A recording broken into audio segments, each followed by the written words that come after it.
నీ సుదినంబు నుండి అనే కీర్తన 447. కొత్త ఎవరైనా తీసుకుంటే వారి దగ్గర మరి అందరూ కూడా మరి మాస్క్ పెట్టుకోండి. ఎవరు మంచినీళ్ళ బాటిల్ వాళ్ళ దగ్గరే ఉంచుకోండి. ఒకరు ఎరువు తీసుకోవద్దు.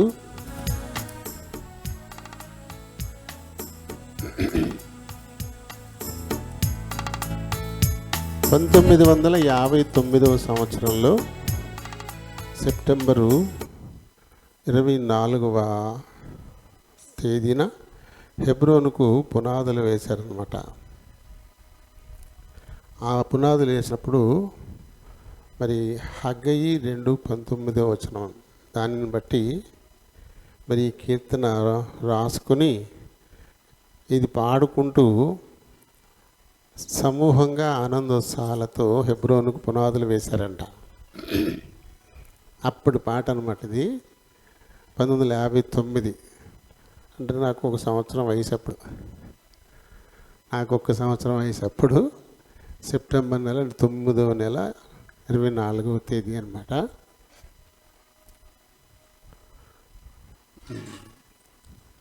ఇది మొదలుకొని నేను మిమ్మల్ని ఆశీర్వదించేదను. హగ్గయి 2:19 బట్టి రాయబడిన కీర్తన. ఇమ్ముగా నీ సుదినంబు నుండి మిమ్మల్ని ఆశీర్వదించేదను పొమ్మనిన ఓ మా ప్రభువా అనే కీర్తన పాడదాం.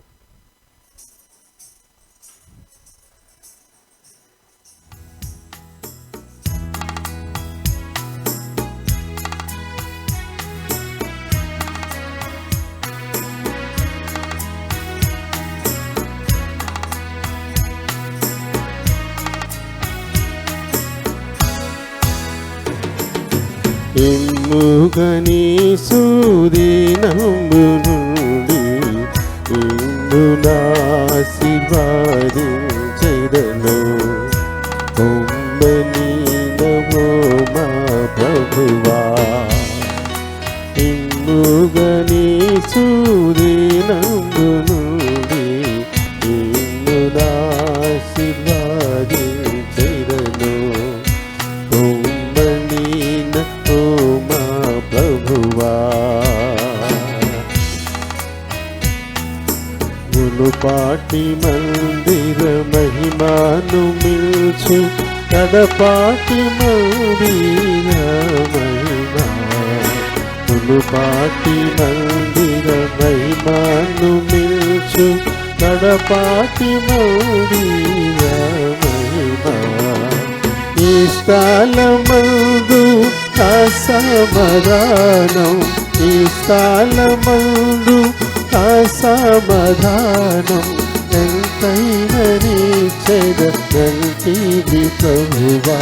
ఎంతైనని చెదనంటివి ప్రభువా. ఇమ్ముగని సుదినంబు నుండి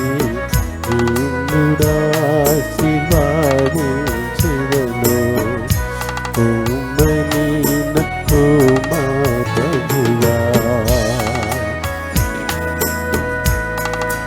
అన్యజనులను కదలింపగాని అన్ని వస్తువులు తేబడును.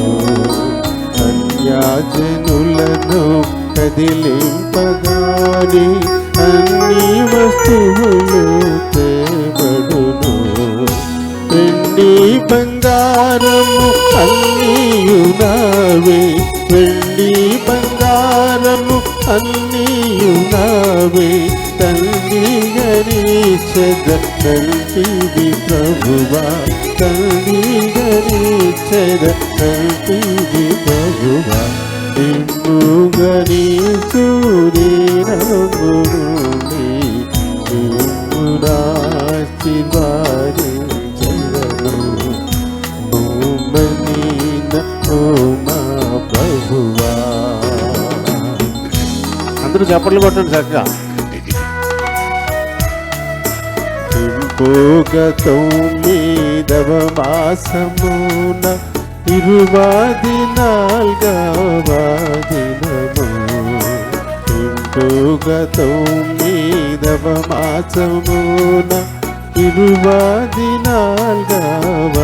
దినము నీ మందిర ఆస్తి భారమును నీ మందిర ఆస్తి భారమును నీవాజ్ఞాపించి వేయించితివి నీవాజ్ఞాపించి వేయించితివి నిన్నుగరీచు దీనమునుని నిన్ను నాశీర్వదించెదను ఓమనీన ఓమ ప్రభువా నీ ఆజ్ఞలను శిరసావహించి దివ్యముగా నాబ్రహాము నీ ఆజ్ఞలను శిరసావహించి దివ్యముగా నాబ్రహాము హెబ్రోనులో కూడారము వేసి హెబ్రోనులో కూడారము వేసి కట్టెను బలిపి నమున చోట కట్టెను బలిపి నమున చోట ఇమ్ముగరి సూర్యరముని ఇమ్ము నాశీర్వదించెదను ఓమనీన ఓమ ప్రభువా నిండు మనస్సుతో కాలేబు నిన్ను తండ్రిగననుసరించగా నిండు మనస్సుతో కాలేబు నిన్ను తండ్రిగననుసరించగా హెబ్రోను తన స్వాస్థ్యముగాను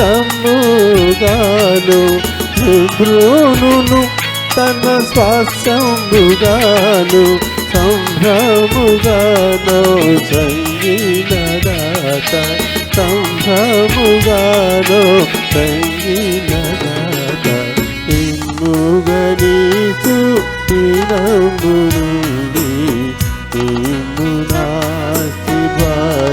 నాశీర్వదించెదను ఓమనీన ఓమ ప్రభువా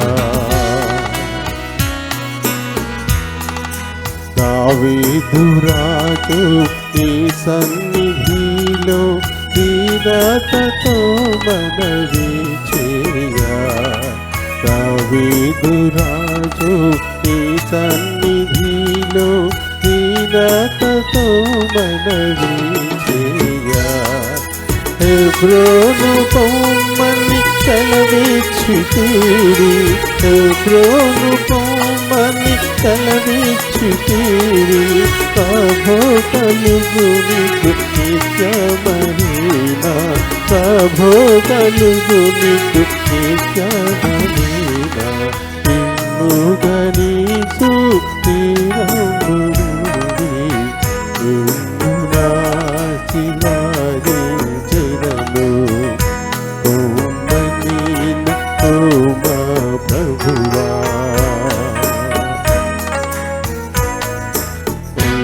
ఎల్లాలనెల్లా విశాలపరచి కొల్లాగ ప్రేమను చూపి ఎల్లాలనెల్లా విశాలపరచి కొల్లాగ ప్రేమను చూపి ఎల్లా శక్తిని చూపిన ప్రభు ఎల్లా శక్తిని చూపిన ప్రభు హల్లెలూయా నీకే యేసు ప్రభు హల్లెలూయా యేసు ప్రభు ఇమ్ముగని సూర్యరమునుండి ఇమ్ము నాశీర్వదించెదను ఓమనీన ఓమ ప్రభువా ఇమ్ముగనీసు దినమునుండి ఇమ్ము నాశీర్వదించెదను ఓమనీన ఓమ ప్రభువా ప్రైజ్ ది లార్డ్.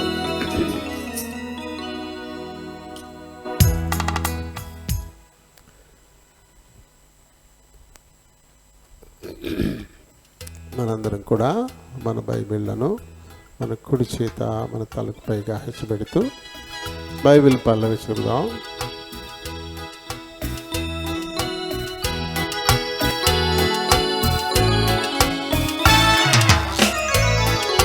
పరిశుద్ధ గ్రంథం బైబిల్ దేవుని మాటలవి. పరిశుద్ధ గ్రంథం బైబిల్ దేవుని మాటలవి. అనుదినం నీవు ధ్యానించిన ఆయన స్వరం విందువు. పరిశుద్ధ పరచును జీవితము పరముకు నడిపించును. పరిశుద్ధ పరచును జీవితము పరముకు నడిపించును. నీ భారమెల్లను తొలగించును, నెమ్మది నీకిచ్చును. నీ భారమెల్లను తొలగించును, నెమ్మది నీకిచ్చును. నీ దుఃఖ బాధలు ఆదరించును, తమలో బలమిచ్చును. ఈన వేళలో పైకి లేపును, వెలుగై నడిపించును. ఈన వేళలో పైకి లేపును, వెలుగై నడిపించును. పరిశుద్ధ గ్రంథం బైబిల్ దేవుని మాటలవి.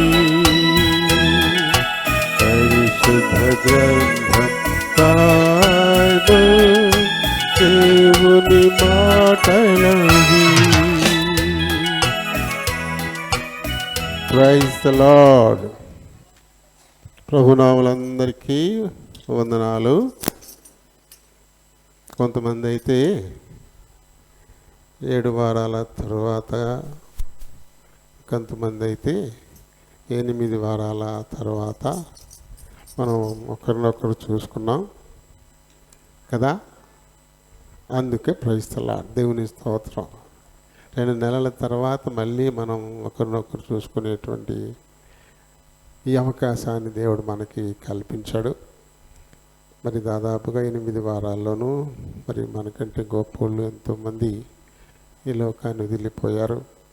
ఇప్పటికీ చాలామంది కూడా ఆసుపత్రులలో మరి చికిత్స పొందుతూనే ఉన్నారు.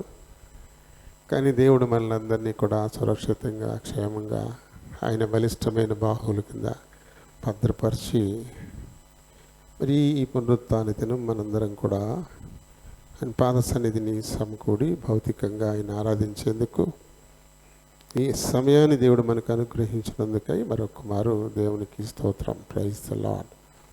మీ అందరికీ కూడా వందనాలు. హగ్గయి 1వ అధ్యాయము 2వ వచనం నుంచి 6వ వచనం వరకు మనందరం కూడా కలిసి చదువుకుందాం. హగ్గయి 1వ అధ్యాయము 2వ వచనం నుంచి 6వ వచనం వరకు మనం కలిసి చదువుదాము.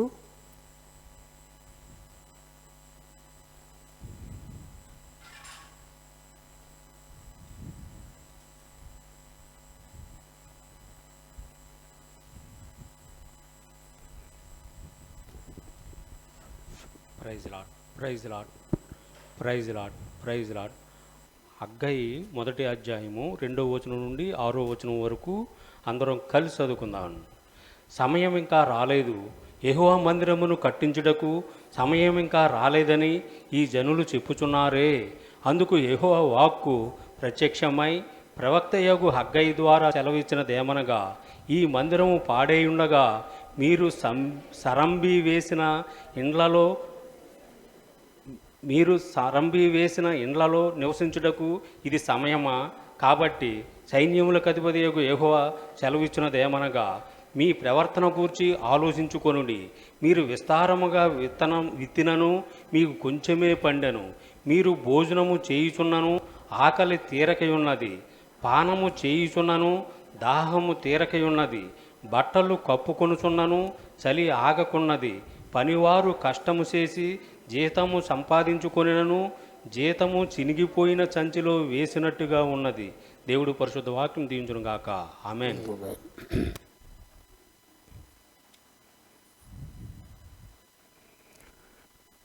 హగ్గయి చిన్న ప్రవక్తల్లో ఈయన ఒకడు. దీని గురించి మనం తెలుసుకునే ముందుగా ప్రభు సహాయం కొరకు చిన్న ప్రార్థన చెప్పుకుందాం. కనికర సంపన్నుడైన మా ప్రియ పరలోకపు తండ్రి, వందనాలు, స్తోత్రాలు. మీ కృప చొప్పున మరింతవరకు పాడి స్తుతించడానికి మీరు మాకు సహాయపడ్డారు. మీ చిత్తమైతే మీ లేఖనాన్ని ధ్యానించాలని ఆశపడుతున్నాం. మా వినికిడిలోనికి తేబడిన ఈ లేఖన భాగమును దీవించండి. ఈ లేఖనాన్ని బట్టి దీనుడను బలహీనుడను ప్రభువా నేను మాట్లాడేందుకు నిలబడి ఉన్నాను. నన్ను జ్ఞాపకం చేసుకోండి, నీ వశం చేసుకోండి. మీ చేతిలో ఒక పనిముట్టుగా, మీ నోటికి ఒక బోరుగా వాడుకోండి. నన్ను క్షమించి ఖాళీ చేసి మీ చిత్తానుసారమైన మాటలు నా నోట నుంచమని మిమ్మల్ని కోరుచు బ్రతిమాలుకుంటూ ఉన్నాం. చేర్చబడిన మా ప్రియులందరిని బట్టి వందనాలు, స్తోత్రాలు. ఇంచుమించుగా 2 నెలల తర్వాత మేమందరం కూడా భౌతికంగా ఈ మందిరంలో సమకూడి ఆరాధించి ఈ ధన్యత ఇచ్చారు, ద్వారం తెరిచారు. అందుకే మీకే కృతజ్ఞతలు. ఈ కొద్ది సమయం మా ప్రియులు తమ హృదయ ఆలోచనని పరలోకపు గవిని వైపు కేంద్రీకరించలాగున సహాయం చేయండి. నిద్రాత్మల్ని, అంధకార శక్తుల్ని నజరేయుడనే సున్నామంలో బంధిస్తున్నాం. నన్ను, మమ్మల్ని, ఈ మందిరాన్ని, విద్యుత్, మైక్ సమస్తాన్ని మీ చేతులకు అప్పగించుకుంటూ మీ నామమునతిగా హెచ్చిస్తూ నన్ను, మమ్మల్ని తగ్గించుకుంటూ ప్రభువును మా ప్రియ రక్షకుడునైనా యేసునామాన్ని అడిగి వేడుకుంటున్నాను మా పరమ తండ్రి. ఆమేన్.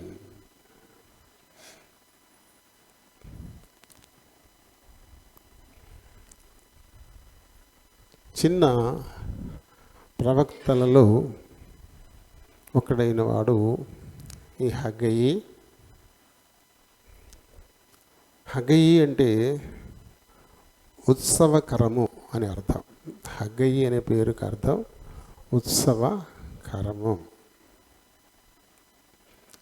క్రీస్తు పూర్వం 537వ సంవత్సర కాలంలో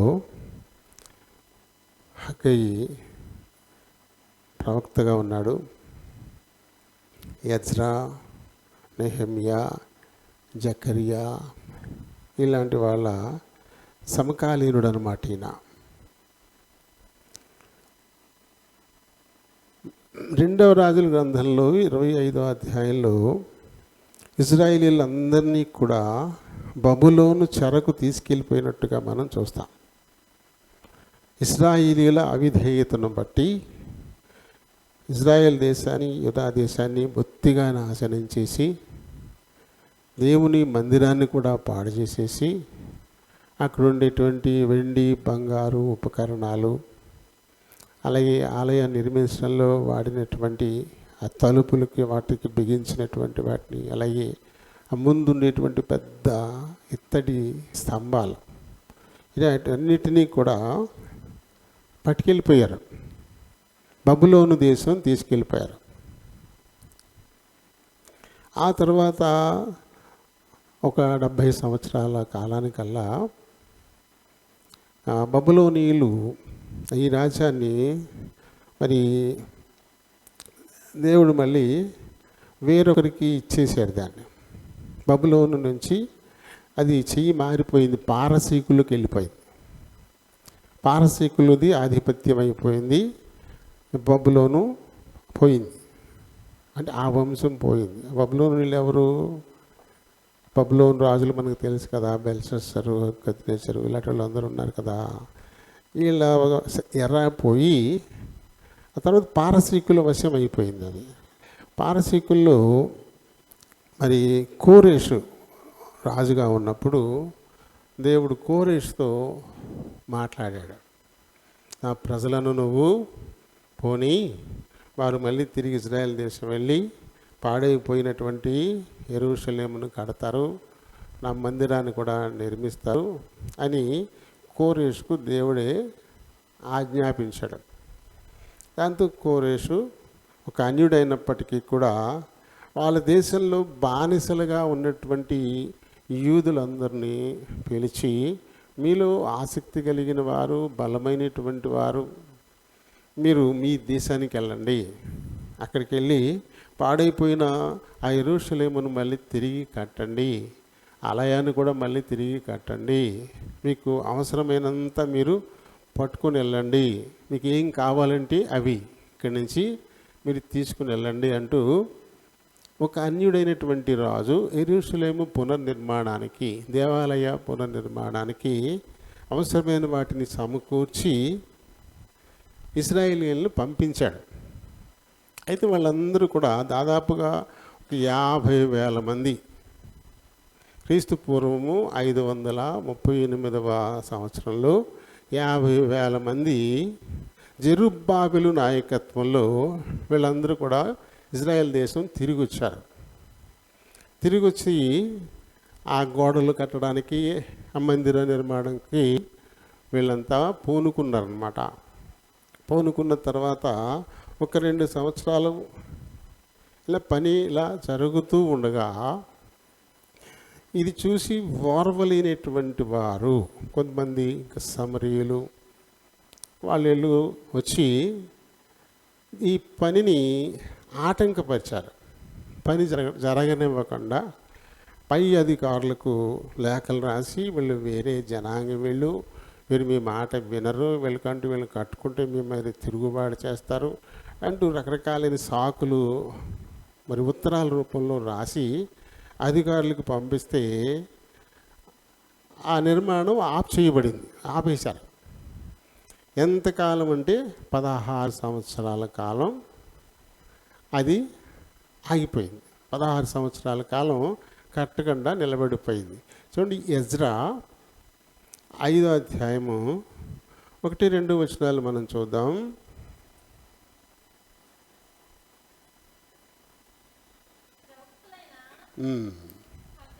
హగ్గయును ఇద్దో కుమారుడైన జకర్యాయు యూదా దేశమందును యెరూషలేమునందును ఉన్న యూదులకు ఇశ్రాయేలీయుల దేవుడని యెహోవా నామమున ప్రకటింపగా జెరుబ్బాబెలును యోజాదాదు కుమారుడైన యేషువయును లేచి యెరూషలేములో నుండి దేవుని మందిరమును కట్టనారంభించిరి.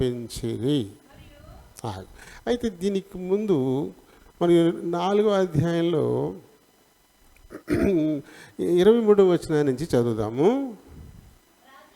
రాజైన అర్తహషస్త పంపించిన ఉత్తరం యొక్క ప్రతి రెహూమునకును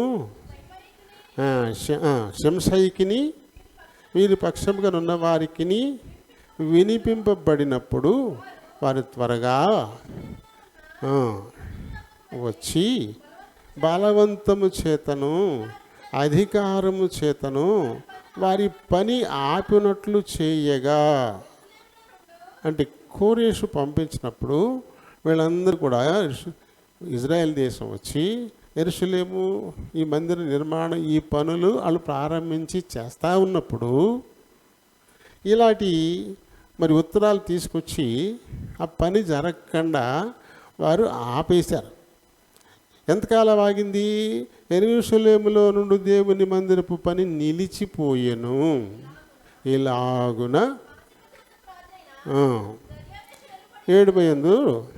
2వ సంవత్సరం వరకు ఆ పని నిలిచిపోయింది. 2వ సంవత్సరం వరకు అంటే 38లో వారు పనిని స్టార్ట్ చేశారు. ఆ తర్వాత మళ్ళీ తిరిగి ప్రారంభం ఎప్పుడవుతుందంటే 20లో ప్రారంభమైంది. అంటే 18 ఏళ్ళు, అంటే 2 సంవత్సరాల పని జరిగిన తర్వాత 16 సంవత్సరాల పాటు ఈ పని నిలిచిపోయింది, జరగలేదు, భయపెట్టి ఆపేశారు. ఇదే ఎజ్రా 6:14 వచనాన్ని మనం చదువుదాం. యూదుల పెద్దలు కట్టించుచు ప్రవక్త అయిన హగ్గయ్యు ఇద్దో కుమారుడిని జకర్యాయు హెచ్చరించుచున్నందున పని బాగుగా జరిపిరి. ఈ ప్రకారము ఇశ్రాయేలీయులు దేవుని ఆజ్ఞను అనుసరించి వారు కట్టించుచు కోరేషు, దర్యావేషు, అర్థహసస్తాను పారసీక దేశపు రాజుల ఆజ్ఞ చొప్పున ఆ పనిని సమాప్తము చేసిరి. ఆగిపోయినటువంటి ఈ పనిని హగ్గయి హెచ్చరిక ద్వారా మొదలుపెట్టారు. ఇప్పుడు ఈ హగ్గయిలో మనం చూస్తున్నది అదే హెచ్చరిక. అంటే ఎజ్రాలో మనం చదివాం, అక్కడ పారసీక రాజుల ప్రోద్బలంతో దేవుడు మాకు ఆజ్ఞాపించాడు కాబట్టి మీరు వెళ్ళి అవసరమైనవన్నీ తీసుకుని వెళ్ళి అక్కడ మళ్ళీ తిరిగి యెరూషలేమును కట్టండి, యెహోవా దేవుని మందిరాన్ని కట్టండి ఆయన ప్రోత్సహించి పంపిస్తే వచ్చి పని ప్రారంభించారు. అయితే మధ్యలో కొంతమంది భయపెట్టారు, లంచాలు ఇచ్చి పై అధికారులకి వారి చేత ఉత్తరాలు రాయించి ఆ ఉత్తరాలు వీరి దగ్గరికి పట్టుకొచ్చి వీరికి వినిపించినప్పుడు ఆ పనిని వీళ్ళు ఆపేశారు. అంటే 9వ మాసం 24వ తేదీనే మొదలుపెట్టారన్నమాట తిరిగి యెరూషలేమును కట్టడం. అదే తేదీన హెబ్రోన్ కూడా పునాది వేశారు. 9వ మాసం అంటే సెప్టెంబరే కదా, అక్కడ 9వ మాసం 24వ తేదీన ఆ పని మొదలుపెట్టారు. అలాగే ఇక్కడ కూడా 9వ మాసం 24వ తేదీన పని మొదలుపెట్టి ఆపేశారు. ఒక 2 సంవత్సరాల పాటు ఆపి మళ్ళీ 2 ఏళ్ళ పాటు కట్టి ఆపి మళ్ళీ ఈ హగ్గయి హెచ్చరికలతో, జకర్యా హెచ్చరికలతో మళ్ళీ మందిర పని మొదలుపెట్టారు. ఏ రకమైన హెచ్చరికలు ఉన్నాయి చూడండి. దేవుడు హగ్గయి ద్వారా ఎలాంటి హెచ్చరికలు ఇచ్చాడో అవే ఇప్పుడు మనం చదువుకున్నాం. ఏమని?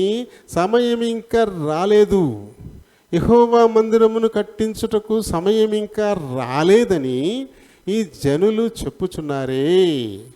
అందుకు యెహోవా వాక్కు ప్రత్యక్షమై ప్రవక్తయగు హగ్గయి ద్వారా సెలవిచ్చినదేమనగా, ఈ మందిరము పాడైయుండగా మీరు సరంభి వేసిన ఇండ్లలో నివసించుటకు ఇది సమయమా?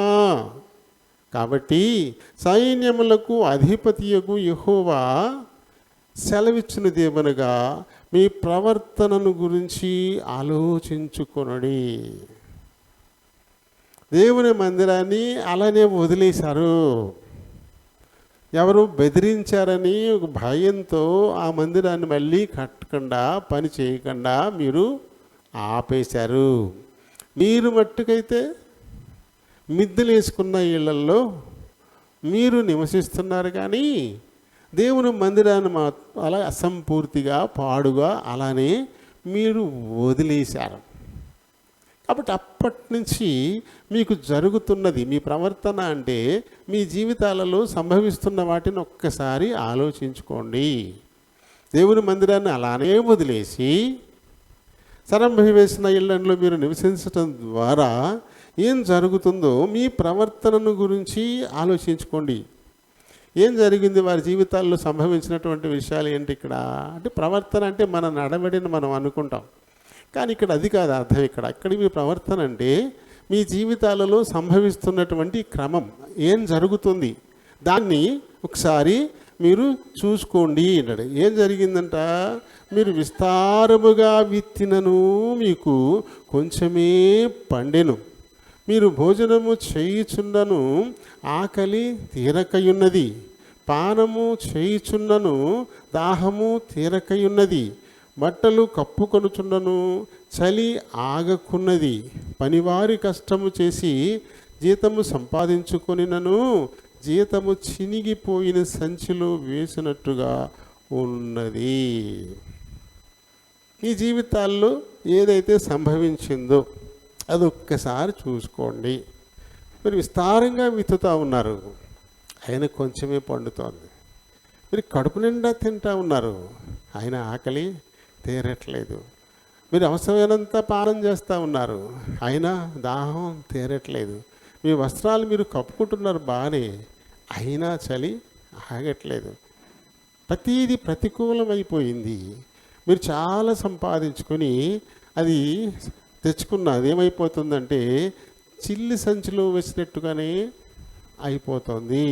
ఇదంతా ఒక్కసారి ఆలోచించారా?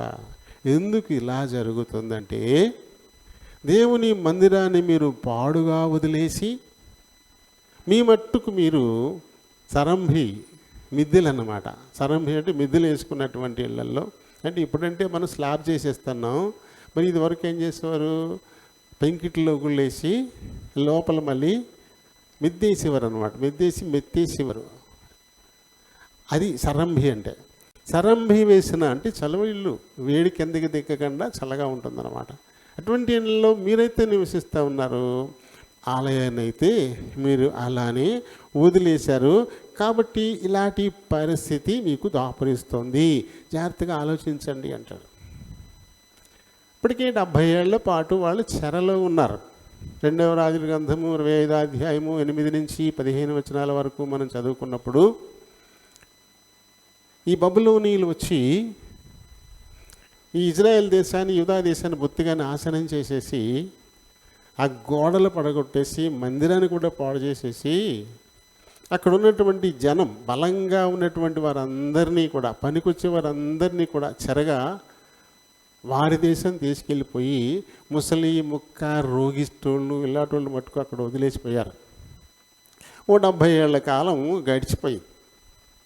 ఆ తర్వాత దేవుడు వారిని కరుణించి ఎవరికి దగ్గరైతే వీళ్ళు బానిసలుగా ఉన్నారో ఆ రాజుతో మాట్లాడి ఆ రాజుకు ఆజ్ఞాపించి వారికి స్వేచ్ఛనిచ్చి మీ దేశానికి మీరు పొండి, అక్కడ మళ్ళీ యెరూషలేముని మళ్ళీ మీరు కట్టుకోండి, మీ ఆలయాన్ని మీరు మళ్ళీ కట్టుకోండి అంటూ సాక్షాత్తు రాజుగారే పురమాయించి పంపించిన మధ్యలో ఎవరో భయపెట్టారని ప్రారంభించినటువంటి పనిని వారు ఆపేసుకుని కూర్చున్నారు.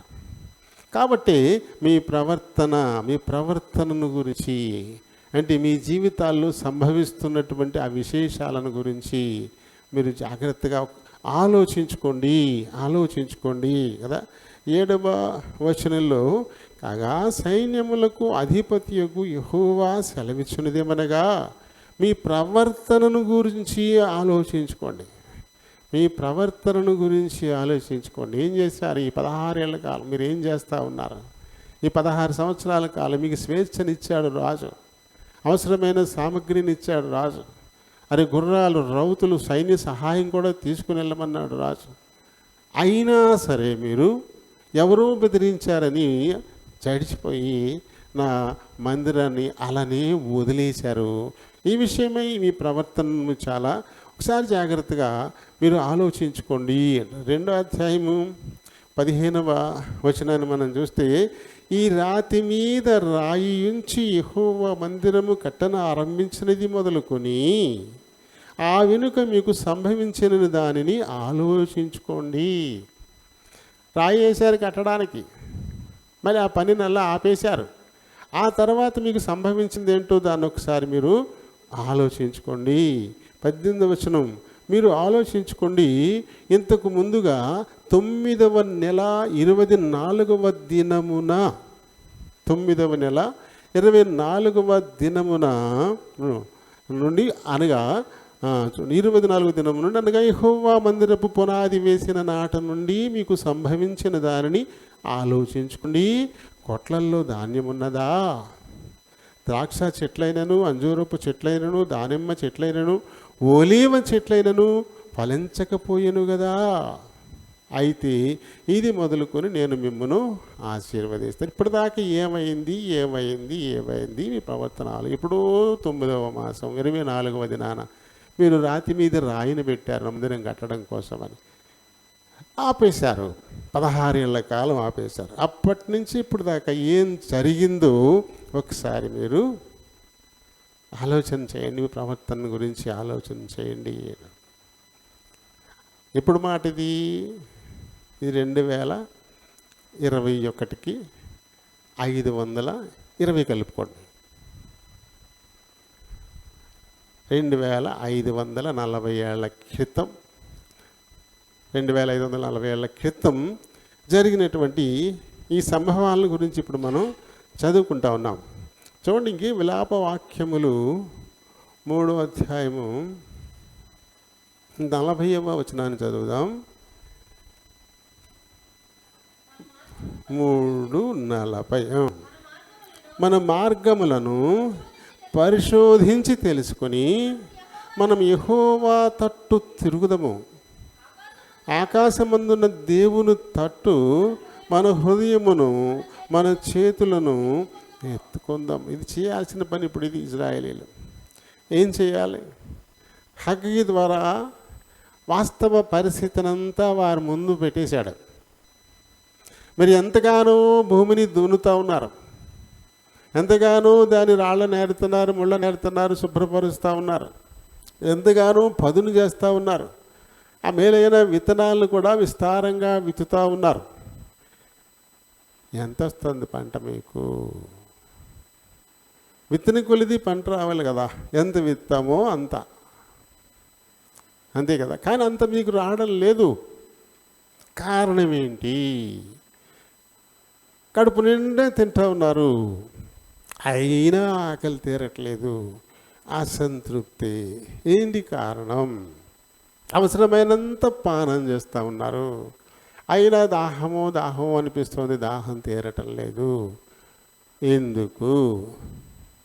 2 చేతులా కష్టపడి సంపాదిస్తూ ఉన్నారు, తెచ్చుకుని జాగ్రత్తగా సంచులు వేస్తున్నారు, కానీ అది సిల్లి సంచులు వేసినట్టే అయిపోతుంది. ఎందుకు? నా మందిరాన్ని మీరు అలా వదిలేశారు. ప్రారంభించారు పని, రాయి మీద రాతిని పెట్టారు, కానీ ఎవరు బెదిరించారని వారికి భయపడిపోయి, అంటే ఎవరికి భయపడుతున్నారు? జీవము గల దేవునికా భయపడేది, లేకపోతే మానవ మాతృలుకా? అక్కడి నుంచి బబులోను దేశం, అక్కడి నుంచి ఇజ్రాయెల్ దేశం వరకు ఎలా వచ్చారు వీళ్ళు? చాలా సంపత్తి, అవసరమైనంత కర్ర, రాళ్ళు, వెండి, బంగారం అన్నీ పుచ్చుకుని 50,000 మంది వచ్చారకంగా. అంతమంది వచ్చి ఎవరో ఒక కాగితం చూపించారని చెప్పేసి జాడిచిపోయి ఆ పని మానేసుకొని ఊరుకున్నారు. అయితే వాళ్ళ ఇళ్ళు అయితే బాగానే కట్టుకుంటూ ఉన్నారు. కాబట్టి ఇప్పుడు దేవుడు వారికి ఒక పరీక్ష వస్తుంది. ఇప్పుడు ఎందుకు మీ జీవితాలు ఇలాంటి సంభవాలు? ఒకసారి వెనుదిరిగి చూసుకోండి అంటాడు. కొరింథీయులకు రాసిన 2వ పత్రిక 13వ అధ్యాయము 5వ వచనాన్ని చదువుదాం.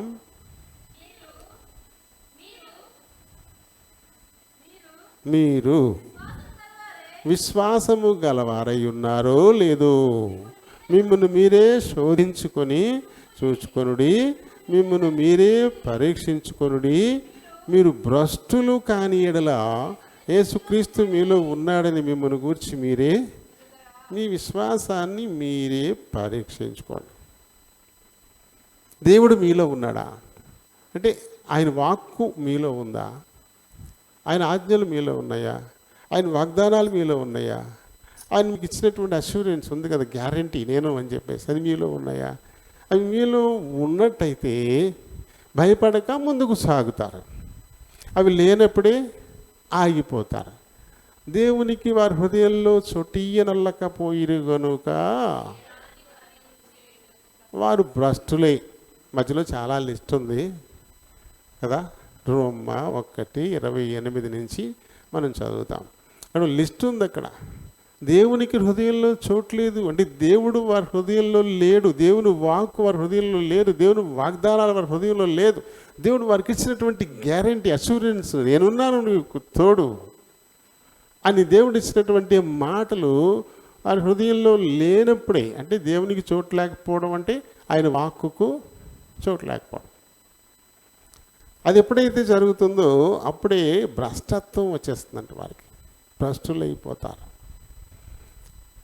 ఎప్పుడైతే భ్రష్టత్వం వస్తుందో చేయరాని పనులు, అంటే దేవునికి ఇష్టం కాని పనులు, చేయరాని పనులు అంటే దేవునికి నచ్చనివి, దేవునికి ఇష్టం కాని పనులు చేసేయడానికి వాళ్ళు ముందుకెళ్ళిపోతారు. దేవుడు కూడా అందుకు వారిని అనుమతించేస్తాడు. కారణం ఏంటంటే ఆయనకు వారిలో చోట్లేదు కాబట్టి నాశనం చేసేయడం కోసం కదా. మరి కొన్ని విషయాలు ఎందుకు జరుగుతున్నవో మనం ఆలోచించుకోవాలి. మన జీవితాల్లో కొన్ని ఎందుకు జరుగుతూ ఉన్నాయి. సాధారణంగా మనం ఒక మాట అనుకుంటాం, ఏంటంటే నా కర్మ. అందరూ చెప్పుకునే మాట ఈ లోకరీతి, అది ఈ లోక మర్యాద, నా కర్మ. ఇంకా కొంతమంది అంటారు, ఇంకేమంటారు కొంతమంది, ఈ రాత ఏం రాసి ఉంటే అదే జరుగుతుంది, మనం మార్చగలమా? ఎవరు రాశారు రాత? ఎవరో రాశారంట. మన రాతలు మనమే రాసుకుంటాం, ఎవరు రాయరు. దేవుడు మన ముందు రెండు మార్గాలను ఉంచుతున్నాడు. ఆశీర్వాదకరమైన మార్గము, శాపానికి తీసుకెళ్ళిపోయే మార్గం, రెండు మన ముందు ఆయన పెడతా ఉన్నాడు. దేన్ని మనం ఎంచుకుంటాం? అది మన చేతిలో ఉందా, లేకపోతే ఎవరైనా బలవంతంగా గెట్టుతున్నారా? ఎలా మన కర్మ అనుకుంటాం? ఎలా ఇది మన రాత అనుకుంటాం? ఓ మంచి మార్గం ఇర్మియా ద్వారా దేవుడు చెప్పాడు, నా జనులు రెండు నేరములు చేసి ఉన్నారు. జీవజలపు ఊటనైన నన్ను వదిలేసి నీళ్లు నిలవని బద్దలైపోయిన తొట్టెలను వారి కొరకు ఏర్పాటు చేసుకుంటున్నారని చెప్పి ఇర్మియా ద్వారా దేవుడు చెప్పాడు ఈ మాట. నేను జీవజలముల ఊటను. ఆ ఊట ఎప్పటికీ ఎండిపోదు, అది ఎప్పటికీ నిరంతరాయంగా అది ఊరుతూనే ఉంటుంది. కానీ ఏం చేస్తున్నారంటే వీళ్ళు దాన్ని వదిలేశారు. దాన్ని వదిలేసి తమ కోసం నీళ్లు నిలవనటువంటి తొట్టులు, పగిలిపోయినటువంటి తొట్టెలు. వాటి వల్ల ఏంటి లాభం మనకి? వాటి వల్ల ఏమీ లాభం ఉండదు కదా. చూడండి, ఇర్మియా 2:13 మనం చదివితే, నా జనులు రెండు నేరములు చేసి ఉన్నారు, జీవజలముల ఊటనైన నన్ను విడిచి ఉన్నారు. అదొక తప్పు, నన్ను వదిలేసేయడం. జీవజలాల ఊట నేను, జీవజలాల ఊట అంటూ ఎండిపోదు, అది ఎప్పుడు కూడా నిరంతరము ఉబుకుతూనే ఉంటుంది. మనం వచ్చిన నీళ్ళు తీసేస్తామంటే మళ్ళీ వచ్చేస్తుంటాయి, అవి మళ్ళీ తీసుకుంటామంటే మళ్ళీ వచ్చేస్తూ ఉంటాయి, ఇక ఎప్పటికీ అయిపోవికయి. అది జీవజలముల ఊట. దాన్ని వదిలేసి ఏం చేశారంట, తమ కొరకు తొట్లు తొలుచుకున్నారంట సొంతంగా. తొట్లు సహజంగానే జీవజలం ఊటైన దేవుడిని వదిలేశారు, తమ కోసం ప్రత్యేకించి శ్రమపడి తొట్లను తోలుచుకున్నారంట. ఆ తొట్లు ఎలాంటివి? బద్దలై నీళ్లు నిలవని తొట్లను. అవి పగిలిపోయినాయి, పైకి కనపడదు పగిలిపోయినట్టుగా. నీళ్లు పోస్తాం, నిండుగా ఉన్నట్టే కనబడతాయి, తెల్లారికి ఏముండవు. జీవజలముల ఊట దేవుడు, అదొక తొట్టి. అందులో నీళ్ళు తీసేసాం, ఏమి లేనట్టే అనిపిస్తాయి, తెల్లారికి మళ్ళీ వచ్చేస్తాయి. వాడేసుకున్నాం మన అవసరానికి, అయిపోయినాయా అనుకుంటాం, మళ్ళీ ఉదయానికి మళ్ళీ వచ్చేస్తాయి ఇందులోకి. కానీ ఈ తొట్లు ఇప్పుడు నిండా ఉన్నట్టు కనపడతాయి, కానీ తెల్లారికి ఏమి ఉండవు. అలాంటి రెండు మన ముందు దేవుడు పెడితే మనమేమో పగిలిపోయే తొట్లు ఎంచుకుని ఇవి చాలా బాగున్నాయని చెప్పేసి వాటిని ఎంచుకుని ఉదయానికి అవి ఏమీ లేకుండా పోయేసరికి ఏం చెప్పనమ్మా నా కర్మ ఇలా కాలిపోయింది అంటే తప్పెవరిది? లేకపోతే రాత, విధి రాత దేవుడు ఎలా రాశాడు, అయ్యే రాతే అది జరుగుతుంది, విధి రాతను ఎవరైనా మార్చగలరా? ఇలాంటి మాటలు మనం మాట్లాడుకుంటూ ఉంటాం. మనకు మనమే జలముల ఊట, దాన్ని నిండుగా ఏం లేదు అది, అయితే ఊట అయితే అందులో ఉంది, అవసరమైనంత వస్తూ ఉంటుంది. మనం ఒక్కొక్క గుక్క తాగుతాం, ఒక్కొక్క గుక్కడే తాగుతాం. ఒక గుక్కడికి ఎన్ని కావాలా? అన్ని నీళ్ళు ఉన్నాయి అక్కడ. అవి తీసుకుని తాగేటప్పటికి రెండో కుక్క అక్కడికి వచ్చేస్తుంది. మళ్ళీ అవి తీసుకునేటప్పటికి ఇంకో కుక్క అవసరమైంది, మళ్ళీ వచ్చేస్తుంది అక్కడికి. అలా కాకుండా గ్లాస్ నిండా ఉన్నట్టే ఉన్నాయి. తాగడం మొదలెడితే సగం కిందకి ఆరిపోయినాయి. ఆ తర్వాత ఇంక లేవు, ఖాళీ కదా. మన ఎంపికలోనే కదా ఉంది ఇది, మన ఎంపికలోనే ఉంది ఇది. ఇలా నీళ్లు మరి నిలవనటువంటి బద్దలైపోయినటువంటి తొట్లు మనం ఎంచుకొని అందులో నీళ్లు లేవని ఏడవడం, ఆ తొట్టును చూసి ఏడవడం, లేకపోతే ఇరుగు పొరుగు ఎవరు కన్నుబడ్డదో దీని మీద, ఎవరికి నేను చూశాను, దాన్ని నిండా పోసినప్పుడు అది ఉంది, అక్కడ ఉంది, చూస్తాం, దాన్ని ఇంత గుడ్లు వేసుకుని ఇలాగా, అందుకే పోయి అంటే నీళ్ళని కదా. దేవుణ్ణి వదిలిపెట్టేసి మన ఇష్టానికి కంగారుగా ప్రయాణమైపోతాం, దారిలో పడతాం. ఆ కంగారుతో పడ్డావు, అప్పుడేమంటావు? మళ్ళీ అది కాదు, చూసావా అది ఉంది, అది అయ్యో ఆ ఎండి పొలాలను ఎత్తుకుని ఆ పొలాలు ఎట్టుకుని ఎదురుగుండా పెట్టుకొచ్చేసింది.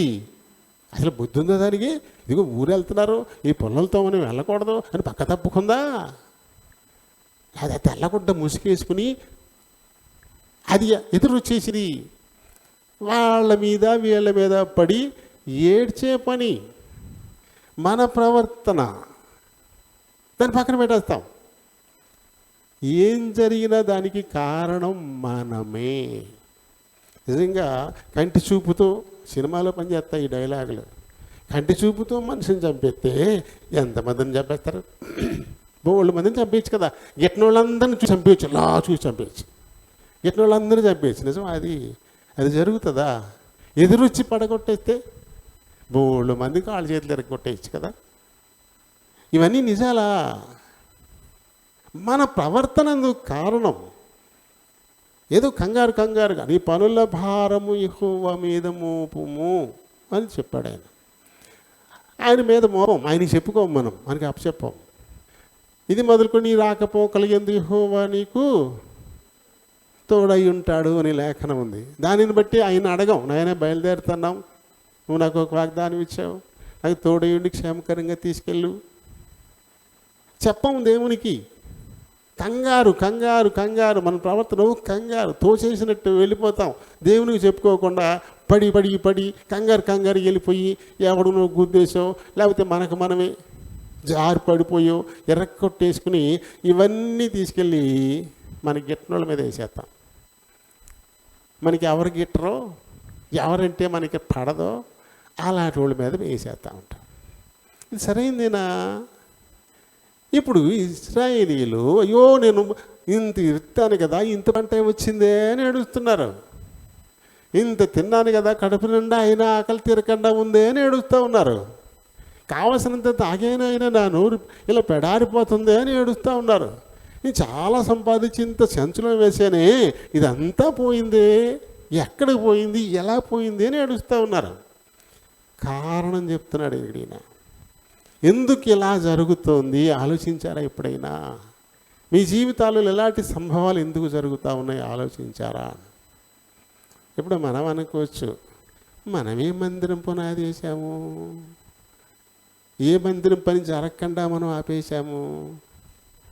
మనం ఇప్పుడు 2015 నవంబర్ 15 మనం డెడికేషన్ చేసుకున్నాం, చక్కగా మంచి మందిరంలో ఉన్నాం కదా.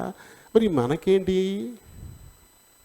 దేవుడు చెప్పేది భౌతిక మందిరం కాదు. ఇక్కడ ఏదైనా ఒక భౌతిక రూపం మన ఎదురుగుండా కనపడుతుంది అంటే ముందు అది ఎక్కడ రూపొందింది? ఈ హృదయంలో. ఈ హృదయంలో ఏది ముందుగా రూపొందిందో ఆ తర్వాత అదే భౌతికంగా నీ ముందుకు వస్తుంది. ఏది ముందు అంటే హృదయంలో రూపమే ముందు, భౌతికమైంది కాదు. దేవుడు మన నుంచి ఆశించేది ఆయన మందిరం మన హృదయంలో ఉండాలని, అది లోపం లేనిదిగా ఉండాలని, అన్ని హంగులతో నిర్మించబడాలని దేవుడు కోరుకుంటా ఉన్నాడు, బయట కాదు. యెషయా 66 మొదటి వచనాన్ని మనం చదువుతాం. ఆకాశము నా సింహాసనము, భూమి నా పాదపీఠము, మీరు నా నిమిత్తము కట్టను ఉద్దేశించు ఈ మందిరం ఎపాటిది, నాకు విశ్రమ స్థానంగా మీరు కట్టను ఉద్దేశించేటువంటిది ఎపాటిది, అవన్నీ నా హస్తకృత్యాలు నేనే చేసుకున్నాను. ఆయన మన నుంచి ఆశించేటువంటి మందిరం నిజంగా అదైతే కాదు కదా. అయితే మన కొరతలకు కారణం ఏంటి, దాని ముందు మనం అర్థం చేసుకోవాలా కదా. అంటే మన విధానాలను మనం అర్థం చేసుకుంటే మన పట్ల దేవుని విధానాలను కొంతవరకు మనం అర్థం చేసుకోగలుగుతాం. మన పట్ల దేవుడు ఎందుకు ఇలా నడుస్తున్నాడు, దేవుడు నాకు ఎందుకు ఇలా చేస్తూ ఉన్నాడు, ఎందుకు ఇలా చేస్తూ ఉన్నాడు అని కనుక మనం అనుకుంటూ ఉంటాం కదా. ఎందుకు ఇలా అయితే ఎందుకు ముందు మన విధానాలు మనం అర్థం చేసుకోవాలి. ఎందుకు దేవుడు నా పట్ల ఇలా చేశాడు, ఎందుకు నేను ఇలా పడిపోయాను, ఎలా నడిచేమో నువ్వు అర్థం చేసుకుంటే ఎందుకు పడిపోవో తెలుస్తుంది. ఎందుకు నేను అవతలను గుద్దేశాను, చెయ్యి కొట్టుకున్నాను, నువ్వు ఎలా నడిపావో అది నువ్వు ముందు తెలుసుకుని ఉంటే అది ఎందుకు జరిగిందో అది నీకు తెలుస్తుంది. ఎందుకు పారమోసుకున్నాను, గిన్నె నిండా చక్కగా భోజనం పెట్టుకుని కింద పారమోసుకుని ఏడుతాం, అయ్యో దేవుడా ఎందుకు నేలపాలైపోయింది, ఇలా చేసేవేంటి, ఎందుకు పడిపోయింది, అది నువ్వు ఎలా పట్టుకున్నావు దాన్ని, అది ఎందుకు పడిపోయిందో కారణం నీ దగ్గరే ఉంది, మనకు తెలుసు. కాబట్టి ముందు మన విధానాలు, మనం నడుచుకుంటున్నటువంటి విధానాలు ఏంటో వాటిని గనక మనం జాగ్రత్తగా ఆలోచించుకుంటే అప్పుడు దేవుడు మన పట్ల ఎందుకు ఇలా చేశాడు అనేది మనకు అర్థమవుతుంది. మనం ఎప్పుడు వన్ వే ట్రాఫిక్ ఒకటే ఆలోచిస్తాం. కాబట్టి మనం ఏం చేయాలి, మన ఆలోచనలు ఎందుకు ఇలా మనకి సంభవిస్తూ ఉన్నాయి, ఎందుకు ఇలా జరిగింది మనకి అంటే ముందు మనం ఎలా నడుచుకున్నామో దాని గురించి మనం ఆలోచించుకోవాలి. ఎప్పుడు కూడా అది పెట్టుకోము. అసలు మనం వెళుతూ గొప్ప తగిలి బోర్లా పడిపోయి ఏమంటాం మనం, నేను చూసుకోకుండా ఆ గొప్పును తన్నేసి పడిపోయాను అంటామా? ఆ మాట మన నోటంటే రాదు. ఆ టైంకి ఎవడ కర్మగాలిపోయి మనకు దగ్గరగా నడచొస్తూ ఉంటే ఆడి మీద పెట్టేస్తాడు, ఆడు కాలేడు పెట్టాడు, లేదా ఆడికి గెంటేశాడు, ఎవడు రావట్లేదు అనుకోండి, ఇంటికాడ మనకి ఎదురొచ్చినని చెప్తాం. అంతే తప్ప మనం చూసుకోకుండా ఆ గొప్పును తన్ని పడ్డామని దాన్ని మనం ఆలోచించుకోం. పడడానికి రీజన్ ఏంటి? మొట్టమొదటి కారణం మనమే. మన నడత సరిగా లేదు, మన చూపులు సరిగా లేవు, మన ఆలోచనలు సరిగా లేవు. రోడ్డు బాగానే ఉంది, నువ్వు దిక్కులు ఎత్తుక్కుంటా అటు చూసుకుంటా ఇటు చూసుకుంటా వెళ్ళి తనిపడిపోయావు. నిందలు మాత్రం వాళ్ళ మీద వీళ్ళ మీద, లేకపోతే మాయదారి దేవుడు ప్రార్థన చేసుకునే బయలుదేరాడు, ఏంటో ఎలా వదిలిపెట్టేశాడు, నా కాలు మూతి పగిలింది, ముక్కు పగిలింది, మోకాలు పగిలింది, కాలు ఇరిగినాయి, చేతి, ఇవన్నీ ఇతరుల మీదకి నెట్టేస్తాం. మొట్టమొదట మనం ఆలోచించాల్సింది, అందుకే దేవుని ప్రవర్తనను ఆలోచించుకో. ఎందుకు ఇలా జరుగుతూ ఉన్నాయో అందుకు కారణం నీ ప్రవర్తనను జాగ్రత్తగా ఆలోచించుకోవడం. మనం ఆలోచించుకోవాలి. కరోనా పట్టు పీడిస్తుంది, 2020 సంవత్సరాల నుంచి మొదలుపెట్టి మనల్ని పీకుతోంది పట్టుకొని. 1920లో వచ్చింది ఇలాంటి పాండమిక్ సిచ్యువేషన్, 1820లో వచ్చింది ఇలాంటి పాండమిక్ సిచ్యువేషన్, 17 తర్వాత 17 ఆ ప్రాంతాల్లో కూడా వచ్చింది. అంటే వెనక్కి ఒక 400 సంవత్సరాలు చూసుకుంటే 100 ఏళ్ల విరామంలో ఇలాంటి పరిస్థితి ఒకటి వస్తుంది. ఒకసారి ప్లేగ్ వచ్చింది, ఒకసారి స్వైన్ ఫ్లూ వచ్చింది, ఒకసారి కలరా వచ్చింది, ఇప్పుడు మనకి కరోనా వచ్చింది. అలాగే ఖచ్చితంగా ఈ మధ్య గ్యాప్ చూసుకుంటుంటే ఖచ్చితంగా 100 ఏళ్ళు ఉంటుంది. 100 ఏళ్ళకి ఒక్కసారి ప్రపంచం మొత్తం మీదకి వస్తుంది ఇలాంటి పరిస్థితి.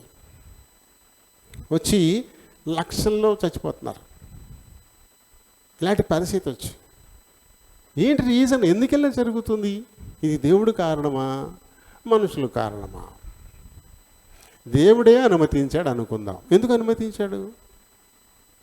ఆయన చెప్పాడు ఖచ్చితంగా, ఆజ్ఞల్లో చెప్పాడు. నిర్గమకాండం 20వ అధ్యాయంలో మనం అక్కడ 5వ వచనాన్ని చూస్తే మనం చదువుతూ ఉంటుంది. అక్కడ నన్ను ద్వేషించు వారి విషయంలో 3-4 తరాల వరకు తండ్రుల దోషము కుమారుల మీదికి రప్పించుచూ ఉండువాడను. 3-4 తరాలంటే, తరం అంటే 25 సంవత్సరాలు.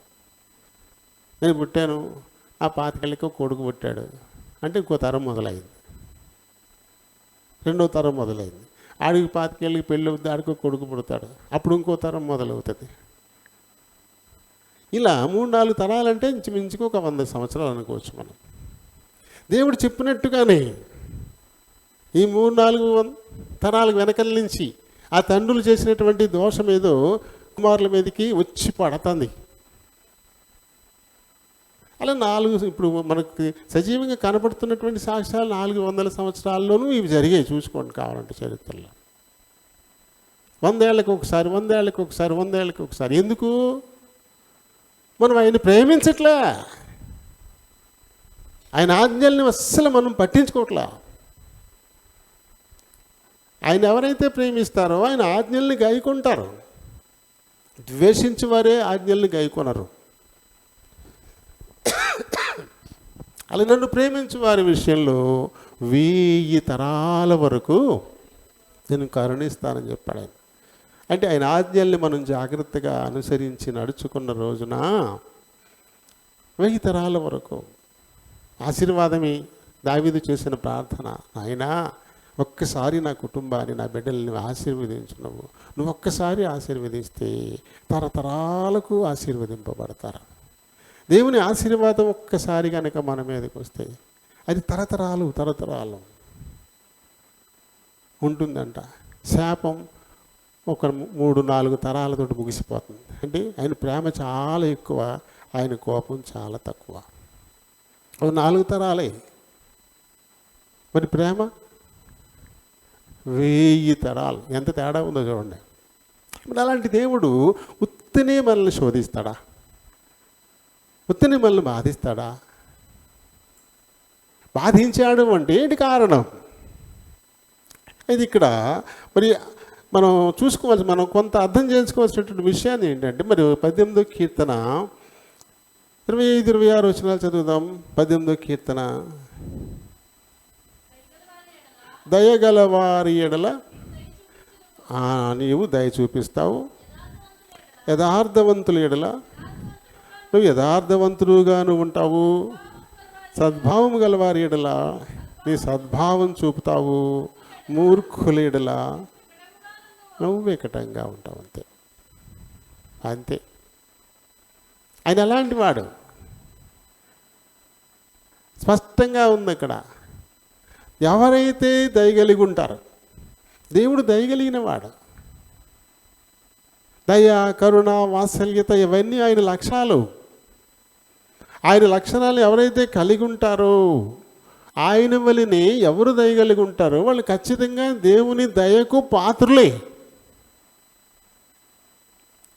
ఆ దయ లేనటువంటి వారి సంగతి ఏంటి? వారికి దయ దొరకదు, అంతే కదా. దయగల వారి పట్ల దయ చూపిస్తాడు, యథార్థవంతుల ఎడల యథార్థవంతుడుగా ఉంటాడు, సద్భావం గలవారి ఎడల కూడా ఆయన సద్భావం చూపుతాడు. ఇది ఎవరు మూర్ఖులుగా ఉంటారో వారికి ఖచ్చితంగా వ్యతిరేకంగా ఉంటాడు ఆయన. ఆయన లక్షణాలన్నింటినీ పక్కన పెట్టేసి తమ ఇష్టానికి తమ తోచింది చేసుకుంటూ మూర్ఖంగా పోతూ ఉంటే అప్పుడు కూడా ఆయన దయ చూపించాలా? అప్పుడు కూడా వారి పట్ల సద్భావంతో ఆయన ఉండాలా? ఉంటాడా? ఖచ్చితంగా ఉండడు. అంటే మన నడవడిని బట్టి చూసుకోవాలి. మనల్ని ఒకసారి చూసుకుంటే సరిపోతుంది. ఎందుకు దేవుడు నా పట్ల ఇలా ఉన్నాడు? ఇటువంటి ఒక ప్రతికూలమైన పరిస్థితులు నాకు ఎందుకు ఎదురవుతూ ఉన్నాయి? నేనేం చేశాను? నా నడవడి ఎలా ఉంది? దీన్ని మనం ఆలోచించుకోవాలి. లేవి కాండము 26వ అధ్యాయము 23, 24 వచనాలు చదువుదాం.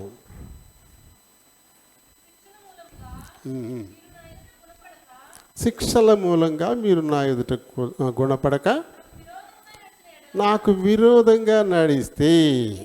చూడండి, ఆయన మనకు కొన్ని శిక్షలను ఇస్తాడు. కొన్ని తప్పులు చేసినప్పుడు వాటిని సరిచేయడం కొరకు, క్రమపరచడం కొరకు కొన్ని మనకి ఇస్తాడు, శిక్షిస్తాడు. అంటే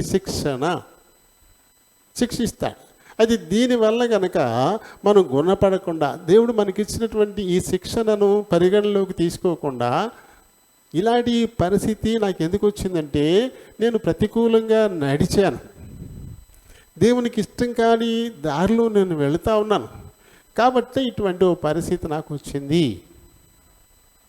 అని చెప్పేసి అనుకోకుండా, అంటే గుణపడకుండా దేవునికి విరోధంగా, అంటే ఆయనకి ఇష్టం కాని విధంగానే మనం నడుస్తున్నప్పుడు అప్పుడేం చేస్తారంట, ఆయన కూడా మనకి విరోధి అయిపోతారంట. ఆయన కూడా ముందు విరోధిగా మనకి శిక్షణ ఇవ్వలే, ప్రేమించి శిక్షణ ఇచ్చాడు.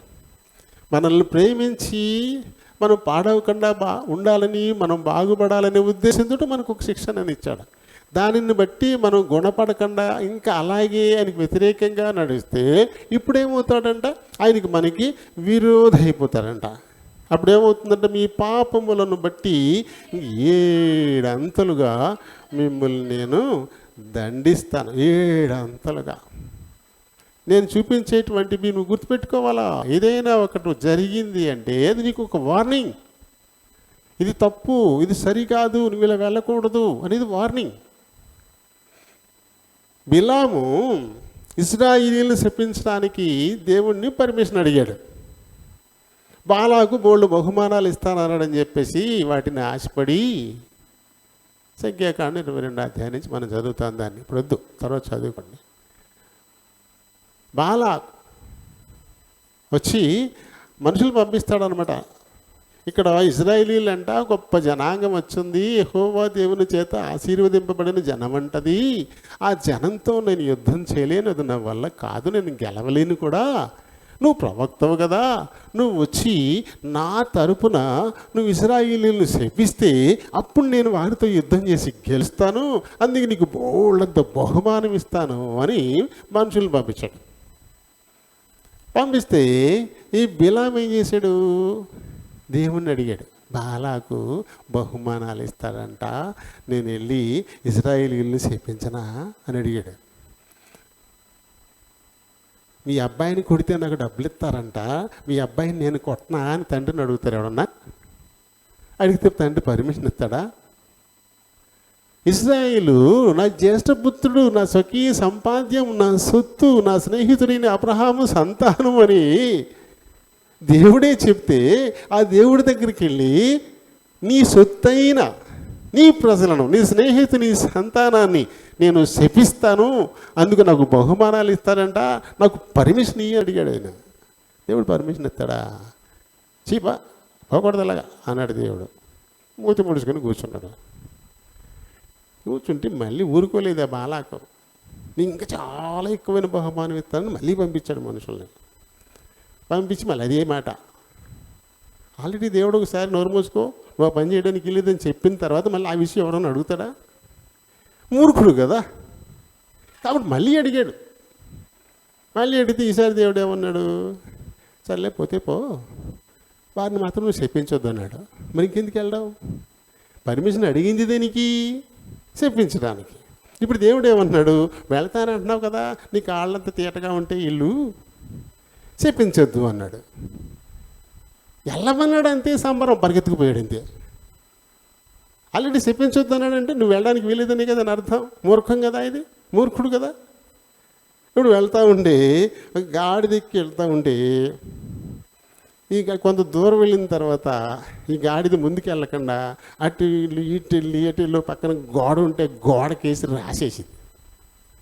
చాలా నొప్పి ఎత్తింది పాపం బిలాం గారికి. నొప్పి ఎత్తి దాన్ని బెత్త వేసుకొని కొట్టేశాడు. కొట్టేస్తే ఇప్పుడు గాడిద మాట్లాడుతుంది, అరే నీకు అసలు బుద్ధి ఉందా నీకు? బుద్ధి జ్ఞానం ఉందా అసలు నీకు? ఎన్ని సంవత్సరాల నుంచి నా మీద నువ్వు సవారీ చేస్తున్నావు? నేను ఎప్పుడైనా నేను ఇలా చేశానా? నేను ఇలా జరిగింది అంటే ఏదో ఉందని అనుకోవాలి కదా, నువ్వు నన్ను కొడతావా అని చెప్పేసి గాడిదని మానవ స్వరంతో ప్రవక్తని గద్దిస్తాం. అప్పుడు చూశాడు, నేను ఎత్తున దూసిని కత్తిపుచ్చుకుని నాకు దూత నిలబడి ఉంది అక్కడ. దాన్ని చూసి గాడిద ముందుకు వెళ్ళకుండా ఈయన అటు ఇటు రాసింది. ఇప్పుడు దూత అంది, ఆ గాడిదే గనక అక్కడే ఆగి అటు ఇటు ఊగి అలా పడేయకపోతే నిన్ను ఖచ్చితంగా చంపేసేవాడిని నేను, దానివల్ల నువ్వు బతికిపోయావు అన్నాడు. అవసరమా ఇది? చూడండి ఎటువంటి. అప్పుడు మరి ఈ ప్రవక్తకి ఇలాంటి పరిస్థితిని దాపరించడానికి కారకుడు దేవుడా, ఆ గాడిద? ఈ ప్రవక్త తన ప్రవర్తనే దేవుడు శిక్షించాడు, శిక్షణ ఇస్తున్నాడు. వద్దు వద్దు అని ఖచ్చితంగా చెప్పాడు, నువ్వు వెళ్ళడానికి వెళ్ళదు. నియంత్రించాడు. శిక్షణ అంటే నియంత్రణే కదా, నియంత్రించడం, అడ్డుకోవడం. శిక్షణ అంటే ఇది నువ్వు చేయకూడదు, ఇలా నువ్వు పోకూడదు, ఇలాంటి మాటలు మాట్లాడకూడదు, అడ్డుకోవడం. వద్దు అని చెప్పాడు ముందు దేవుడు. అయినా పరిగెత్తుకెళ్తున్నాడు బహుమానాలను ఆశించి. కాబట్టి ఇప్పుడు ఇంచుమించుగా చావు తప్పి కన్నులు అట్టుపోయినట్టు అయింది. అయినా వెళ్ళాడు. అయినా వెళ్ళి ఏమో చెప్పిద్దామనుకున్నా ఆశీర్వాదాలే వచ్చాయి. దేవుడు ఆశీర్వదించిన తర్వాత ఎవడు శపించగలడు? అన్ని ఆశీర్వాదాలే వచ్చాయి. ఆ బాలకు కుయ్యో ముర్రో అన్నాడు. ఇప్పటికే వాళ్ళు ఆశీర్వదింపబడ్డాళ్ళు, వాళ్ళతో నేను ఏకలేకపోతుంటే నువ్వు ఇంకా ఆశీర్వాదం ఇచ్చేస్తావా? చాలు చాలు బాబు, నీకు నమస్కారం, దిగు వచ్చేసి అన్నాడు. అలా అయినా వదిలిపెట్ల ఆ మూర్ఖుడు బాలాకుతోటే ఉన్నాడు. ఇజ్రాయేల్ని ఇలా చెడగొట్టాలా? మిద్యానీ స్త్రీలతో పాపం చేయించాడు. దానివల్ల అక్కడ చాలామంది ఇజ్రాయేలీలు చచ్చిపోయారు. ఎన్నిటికీ కారకుడు బిలామే. అందుకే అతను యుద్ధంలో కత్తివాత చచ్చాడు. ఒక ప్రవక్తకి యుద్ధంతో పని లేదు, యుద్ధంలో కత్తివాత చావాల్సిన పని లేదు, అది ఒక శాపగ్రస్తుడై అలా చచ్చిపోయినట్టున్నాడు. అంటే దేవుడు ఇచ్చేటువంటి శిక్షణ దాన్ని మనం జాగ్రత్తగా పరిశీలన చేసుకుని, ఎందుకు నాకు ఇలాంటి పరిస్థితిని దేవుడు నాకు ఇచ్చాడు, నేను చేసిన తప్పేంటి, దాన్ని నేను దిద్దుకుంటాను అని అనుకోకుండా ముందుకు పోవడాన్ని బట్టే వాళ్ళు దండింపబడతారు, శిక్షింపబడతారు. అంతే తప్ప దేవుడు చేసేది కాదు. మనంగానే మరింతగా శాపాన్ని తెచ్చుకుని దేవుని చేత శపించబడేటువంటి పరిస్థితి కదా. వీటిని మనం ఆలోచించుకోవాలి. తమ చుట్టూ తామే తిరిగితే ఏంటి ఫలితం? తమ చుట్టూ తామే తిరిగితే ఏంటి ఫలితం? అక్కడెక్కడో గొప్ప తన్ని పడ్డాం, లేకపోతే చూసుకోకుండా గోతులు అడిగేసి మెల్ల కలుక్కుమన్నాయి. జరిగింది అక్కడెక్కడో. ఎక్కడ జరిగిందో మానేసి ఇక్కడ మన చుట్టూ తిరుగుతూ ఉంటే ఏం తెలుస్తుంది నీకు? మన చుట్టూ మనమే తిరగడం ఒక అంగిరెద్దులా. ఏం తెలుస్తుంది మనకి? ఎక్కడ జరిగింది అది, ఎలా జరిగింది అది, ఎందుకు జరిగింది, వాటి గురించి నువ్వు జాగ్రత్తగా పరిశీలన చేసుకున్న రోజున మళ్ళీ ఆ ఇబ్బందులు పడవు. ఇదివరకు ఎక్కడ గొప్ప తగిలిందో మళ్ళీ అక్కడ మళ్ళీ తన్నావు, లేదా ఎక్కడ గోతులో పడ్డావో మళ్ళీ ఆ గోతులో మళ్ళీ పడవు, ఎక్కడ ముళ్ళల్లో పడ్డావో మళ్ళీ ఆ ముళ్ళల్లో మళ్ళీ పడవు. అవి చూసుకుంటే. కానీ నీ చుట్టూ తిరిగితే, ఇక్కడిక్కడే తిరిగితే ఎలా? జాగ్రత్తగా నీ ప్రవర్తన అంతా చూసుకో ఒకసారి. ఇదంతా చెప్తున్నాడు దేవుడు. ప్రవర్తన అంతా ఒకసారి చూసుకో. ఇంకా చూద్దాం, కిందకి వద్దాం తర్వాత. ఇంకా మరి తమ పని పట్ల ఏమరపాటుగా ఉండడం అనేది చాలా అవసరం. మనం ఏం చేస్తా ఉన్నామో ఆ విషయం మనం పూర్తిగా అది మన అవగాహనలో ఉండాలి. అది చేయొచ్చా, అది చేయకూడదా? ఇప్పుడు ప్రభుత్వాలు ఎన్నో చట్టాలు చేస్తుంటాయి, ఏవో చేస్తూ ఉంటాయి, జీవోలు ఇస్తూ ఉంటాయి. అవి కోర్టులో ఆపేస్తూ ఉంటారు. ఎందుకు? ఏదైనా ఒక జీవో ఇచ్చినప్పుడు దానికి సంబంధించినటువంటి చట్టంలో అది ఉందా లేదా, ఆ చట్ట పరిధిలో ఉందా లేదా అని చూసుకోకుండా చేసేయడాన్ని బట్టి అవి కోర్టులోకి వెళ్ళి కొట్టేయబడతా ఉంటాయి. దానివల్ల టైము పోతుంది, గోల్డెన్ డబ్బులు కూడా వేస్ట్ అయిపోతూ ఉన్నాయి. అలా ఇంచుమించుగా అన్ని ప్రభుత్వాలు చేస్తూనే ఉంటాయి. కేంద్ర ప్రభుత్వం చేసే శాసనాలు ప్రభుత్వం సుప్రీంకోర్టు కొట్టేస్తుంటుంది, అలాగే రాష్ట్రాలు చేసే వాటిని కూడా కొట్టేస్తూ ఉంటుంది. ఇలా ఎన్నో పోతూ ఉంటాయి, ఎన్నెన్నో పోతూ ఉంటాయి. దానివల్ల బోల్డ్ డబ్బులు, మన డబ్బులే వేస్ట్ అయిపోతాయి, టైం కూడా వేస్ట్ అయిపోతూ ఉంటుంది. అంటే యామరపాటుగా లేకపోవడం, మనం చేసేటువంటి పనులు కూడా అవి దేవుని ఆజ్ఞల పరిధిలో ఉన్నాయా, ఇది మనం చేయొచ్చని దేవుడు చెప్పాడా, ఈ రకంగా మనం నడవచ్చని దేవుడు చెప్పాడా, మనం చేసేది దేవుడు చెప్పిన దానికి అనుగుణంగా ఉందా లేదా, మనం మాట్లాడుతున్నది దేవుడు చెప్పిన దానికి అనుగుణంగా ఉందా లేదా, మనం పోయేది దేవునికి ఆజ్ఞకు అనుగుణంగా ఉందా లేదా, ఇవి చూసుకోవాలి. ఇవి చూసుకున్నప్పుడే మనం ప్రమాదంలో పడిపోతుంటాం. అలాంటి దిద్దుకునే క్రమంలో టైము వేస్ట్ అయిపోతుంది, చాలా డబ్బులు వేస్ట్ అయిపోతూ ఉంటాయి. మనం కూడా శారీరకంగా మానసికంగా చాలా బాధపడాల్సి వస్తుంది, చాలా బాధపడుతుంది కదా. కాబట్టి ఎప్పటికప్పుడు చాలా జాగ్రత్తగా ఇది సరైందా కాదా, ఇది చేయొచ్చా చేయకూడదా, ఇలాంటి మాట నేను మాట్లాడచ్చా మాట్లాడకూడదా, ఇలాంటివన్నీ ఏమన్నాడైనా చూడండి. మనం ఇక్కడ చదివాము, మనం దానికి కింద సంత ఉంది కదా, లాభం ఉంది చూడు, లాభం మాట ఉంది ఇక్కడ.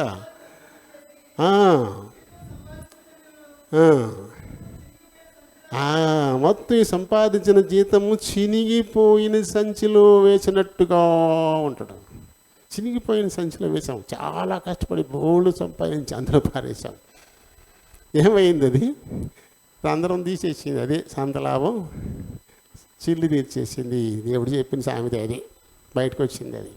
అలా మనం కూడా అనమాట, దేవుని ఆశీర్వాదం మనకు దొరకట్లే. 5 రెట్లు 2 చేపలు, 5 రెట్లు 2 చేపలు, దాదాపుగా 35,000 మంది తిన్నారు. 35,000 మంది తినుంటారు సుమారుగా. అయినా 12 గంపలు ఫుల్. ఎలా వచ్చింది ఇదంతా? 5 రెట్లు 2 చేపలకి దేవుని ఆశీర్వాదం వచ్చింది. దేవుని ఆశీర్వాదానికి లోనైనప్పుడు, అది నీవైనా, నీ భర్త అయినా, నీ బిడ్డ అయినా, లేకపోతే నీ ఇంట్లో ఉండేటువంటి పశువైనా, అన్నీ కూడా నువ్వు సంపాదించే సొమ్మైనా, దేవుని ఆశీర్వాదానికి అది లోనైనప్పుడు ఎప్పుడూ వృద్ధి పొందుతూనే ఉంటుంది, ఎప్పుడూ బాగుంటుంది, ఎప్పుడూ బాగుంటుంది. దేవుని ఆశీర్వాదం దానికి తగలినప్పుడు, దేవుని ఆశీర్వాదానికి దూరంగా ఉన్నప్పుడు ఎప్పుడు రోగాలు రొస్లే, ఎప్పుడూ పాడి ఎండిపోతూనే ఉంటుంది. నువ్వు ఎంత సంపాదించినా ఏమి ఇంట్లో ఖాళీగానే బోసిగానే కనబడతా ఉంటుంది. దేవుని ఆశీర్వాదం లేదు. నేను చాలా సంతోషిస్తాను, దేవుని ఆశీర్వాదం నాకు ఉందని నేను గర్విస్తాను. ఎందుకంటే ఎక్కడ చూసినా ఖాళీ ఉండదు నాకు ఎన్ని గదులున్నా ఎన్నున్నా అసలు ఎక్కడ ఖాళీ ఉండదు. ఎక్కడ చూసినా సామానమే, ఎక్కడ చూసినా ఎలా తీయాలో తెలుస్తలేదు నాకు. అట్లా ప్రతీ ఆశీర్వదింపబడుతుంది. ఏది తెచ్చుకున్నది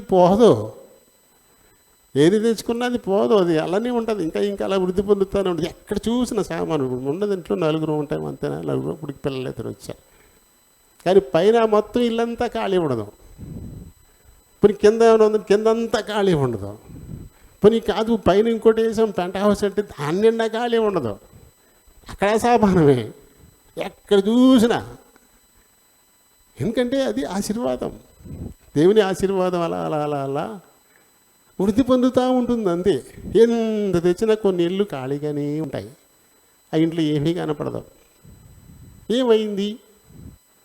ఆశీర్వదింపబడిన దానికి ఆశీర్వాదం లేని దానికి ఉన్న తేడా అది. జేబులో డబ్బులు ఎప్పుడు అలానే ఉంటాయి, ఖర్చు చేస్తూనే ఉండడం అలానే ఉంటాయి, ఖాళీ అవ్వదు. ఎందుకంటే దేవుని ఆశీర్వాదం ఎలా ఇది అంటే, ₹1 నువ్వు సంపాదిస్తే రూపాయిలోని ఒక 10 పైసలు అది దేవుడికి అని చెప్పేసి నువ్వు దేవుడికి ఇచ్చేసిన తర్వాత 90 పైసలు నీకు పూర్తిగా నీకు ఉపయోగపడతాయి. ఆ 90 పైసలు పూర్తిగా 1 పైసా కూడా వృధా కాదు. ఇది మనం ఏం చేస్తాం, అమ్మో 10 పైసలా, ఒకరు 10 పైసలు ఇచ్చేయచ్చులే, ₹10 కూడా ఇచ్చేయచ్చు, ₹100 ₹10 కూడా ఇచ్చేయచ్చు. ₹1000 100 కాగితం ఇవ్వాలా, 1000 ఇచ్చేటప్పుడు 100 ఇవ్వాలా, అమ్మో ఒకళ్ళు ఏమైనా ఇచ్చినా ఇవ్వచ్చు పోనీ. 10,000 ఇప్పుడు 1000 ఇచ్చేయాలి. చాలా కష్టంగా ఉంటుంది కదా. 1,00,000 10,000 ఇవ్వాలి. అమ్మో, ఇంకా కష్టం కదా. విలువ ఒకటే. రూపాయలు 10 పైసలు ఎంతో, 10 పైసలు 1 పైసా ఎంతో, లక్షలో 10,000 అంతే. అయినా సరే సైజు పెరిగే కొద్దీ మనకి ఎలా ఉంటే చేతులు రావు. కాబట్టి ఆ 100లో 90 రూపాయలు ఉంటాయి. ఆ 90 రూపాయలు నీకు వచ్చి ఒక 30 రూపాయల విలువ కూడా పనిచేయదు నీకు. మొత్తం పోతుంది. ఎందుకన్నా 10 దోచుకున్నావు, అది శాపం. ఆ 10 దేవుని నీ దగ్గర ఉంచేసుకున్నావు, అది నీ దానిలో కలిపేసుకున్నావు. దేవునికి ఇవ్వాల్సిందని ఎప్పుడైతే అలా ఉంచేసుకున్నావో అది మిగతా దాన్ని చెడగొడుతుంది అంతే. ఎందుకని చెప్పాడు కదా ఆయన, రాబట్టుకోవడం నాకు తెలుసు, రాబట్టుకోవడం నాకు తెలుసు. ద్వితీయోపదేశకాండం 21వ అధ్యాయం 23వ వచనం నుంచి మనం చదువుతాం. రాబట్టుకోవడం నాకు తెలుసు. నీకు అది పాపం అవుతుంది. మళ్ళీ పాపం వల్ల బాధలు వస్తాయి. పాపం వల్ల బాధలే కదా. సరే అండి, ఇప్పుడు అసలు విషయానికి వద్దామని. ఇక్కడ మనం ఆలయం గురించి మాట్లాడుతూ ఉన్నాం. ఇక్కడ ఏ ఆలయం? ఆధ్యాత్మికంగా మనం ఆలోచిస్తే ఆయన చెప్పేసాడు ఆల్రెడీ యెషయా 66:1 మీరు నా కోసం కట్టనుద్దేశించు ఈ మందిరం ఏ పాటిది? ఆకాశమే నా సింహాసనం, భూమంతా నా పాదపీఠం. అంటే భూమి ఆకాశాలు నేనే. ఇక్కడ నా కోసం నువ్వు కట్టేది ఎందుకు పనికి వస్తుంది నాకు అన్నాడు. అలాగే మళ్ళీ 1 కొరింథీయులకు రాసినటువంటి మొదటి పత్రికలో 3వ అధ్యాయంలో 16 నుంచి చెప్తాడు. అక్కడ అసలు ఆలయం ఏంటో, మీరు దేవుని ఆలయమై ఉన్నారనియు దేవుని ఆత్మ మీలో నివసించుచున్నాడనియు మీరెరుగరా. ఇది అసలు ఆలయం. అసలు ఆలయం ఏది? మనమేనట. మనమే, మన హృదయమే దేవుని ఆలయం. నిజంగా దేవుడు ఆశించేటువంటి ఆలయం ఏదంటే మన హృదయమే. ఈ హృదయం అనేటువంటి ఈ ఆలయాన్ని దేవునికి ఇష్టంగా ఉండేలా, ఆయనకి ఆమోదయోగ్యంగా దీన్ని మనం నిర్మించాలా. దేవునికి ఏది ఇష్టమో అది ఆ ఆలయంలో ఉండాలా. దేవుని ఆలయంలో మందసం ఉండాలా, దేవుని ఆలయంలో బలిపీఠం ఉండాలా. ఈ మందసం, ఈ బలిపీఠం నీ హృదయంలోనే ఉండాలా. అది నీ హృదయం, దేవుని ఆలయం, దాంట్లో ఉండాలా. ఆ మందసం దగ్గర విజ్ఞాపనలు వెళ్తూ ఉంటాయి. నీ హృదయంలో నుంచి నిరంతరము దేవునికి ప్రార్థనా విజ్ఞాపనలు పోతూ ఉండాలా. అక్కడ బలిపీఠం ఉంది, దాని మీద అర్పణలు అర్పించబడతా ఉంటాయి. అలా ఏదైనా నువ్వు అర్పణ అర్పిస్తే అది ముందు ఎక్కడ పుడుతుంది? నీ హృదయంలోనే పుడుతుంది. నీ హృదయంలో ఏం పుట్టిందో అదే చేస్తావు. అననీయ సప్పిరాలు మొత్తం ఉన్న పొలమంతా అమ్మేసి అంతా తీసుకెళ్ళి అపొస్తలుల పాదాల దగ్గర పెట్టాలి అనుకున్నారు వాళ్ళు.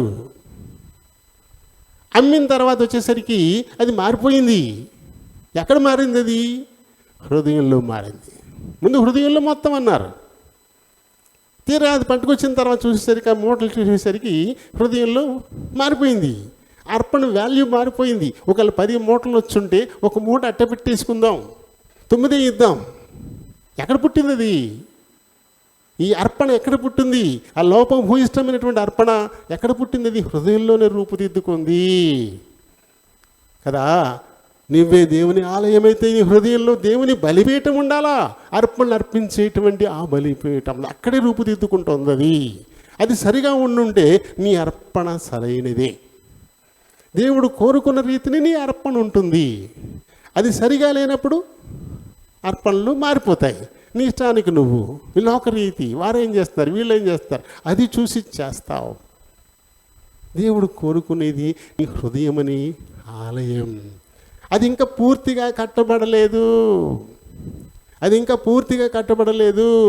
9వ దినాన 9వ నెలలో 24వ రోజున రాతి మీద రాయి పెట్టి దేవుని మందిర పునర్నిర్మాణం కొరకు అక్కడ పని ప్రారంభించబడింది. కొన్ని పరిస్థితులను బట్టి 16 ఏళ్ల కాలం అది నిలిచిపోయింది. ఆగిపోయింది. ఆలోచించు, నీ ప్రవర్తన ఆలోచించుకోండి అంటున్నాడు దేవుడు.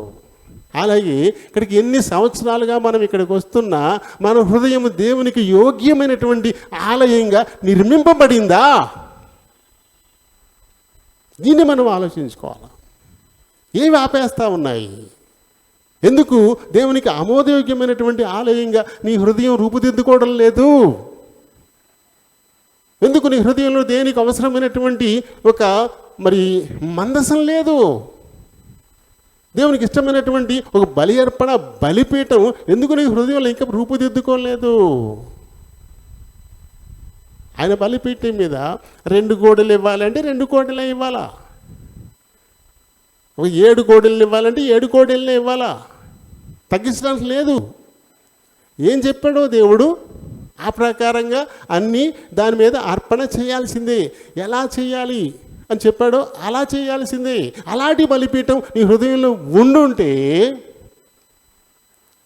దేవునికి నువ్వు చేయాల్సింది ఏమిటో అది కరెక్ట్గా చేస్తావు. అది లేదు కాబట్టి నీ చేతలు సరిగా లేవు, అవి దేవునికి ఇష్టంగా లేవు. ఈ హృదయం అనే ఈ ఆలయం దేవునికి ఆమోదయోగ్యంగా లేదు.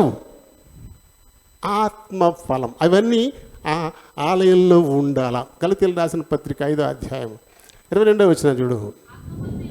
ఆత్మఫలం ఏంటంటే ప్రేమ, సంతోషం, సమాధానం, దీర్ఘశాంతం, దయాళుత్వం, మంచితనం, విశ్వాసం, సాత్వికం, అసనిగ్రహం, ఇవన్నీ ఆ హృదయంలో ఉండాలని దేవుడు కోరుకుంటున్నాడు. ఏదైతే తనకు ఆలయంగా ఉండాలని ఏ హృదయాన్ని అయితే కోరుకుంటున్నాడో ఆ హృదయం వీటన్నిటి చేత అలంకరింపబడాలా. నువ్వు ఒక బిల్డింగ్ కట్టుకున్నప్పుడు ఆ బిల్డింగ్లో ఈ మూల ఈ సోఫా వేద్దాం, ఈ మూల ఇక్కడ డైనింగ్ టేబుల్ వేద్దాం, ఇక్కడేమో ఉయ్యాలు వేసుకుందాం, లేకపోతే ఇక్కడేమో మంచం వేసుకుందాం అని పెట్టవా? రకరకాల ప్లేస్లు ఉంటాయి. ఆ ఇంట్లో ఏది ఎక్కడ పెట్టాలో అలా చేస్తాం. ఆ ఇంటికి అందం తెచ్చేలా, వచ్చే వాళ్ళందరూ చూసి మెచ్చుకునేలా ఓ మంచి సామాగ్రిని అక్కడ ఏర్పాటు చేసుకోవాలని ప్రయాసలకు వచ్చి నువ్వు పెడతావు. ఖచ్చితంగా పెడతావు కదా. అలాగే దేవునికి ఇష్టమైనటువంటి వాటి చేత దేవుని ఆలయంగా కోరుకున్న నీ హృదయాన్ని ఎందుకు డెకరేట్ చేసుకోవు? అందులో ఉండాల్సినవి ఇవి. ఈ ఆత్మఫలం 9 ఉన్నాయి ఇక్కడ. ఇవి ఉండాలి. ఇవి లేనప్పుడు పరిపూర్ణత లేదు. ఆలయం దేవునికి ఇష్టమైనది కాదు. ఇవి లేనప్పుడు నేను ప్రతిగా ఏముంటాయి? పైకి వెళ్ళండి, 16వ వచనం నుంచి చదువుదాం. ఆత్మానుసారంగా నడుచుకోండి. అప్పుడు ఏముంటాయి? ఆ హృదయం నిండా ఆత్మఫలం సంబంధించినవన్నీ ఉంటాయి.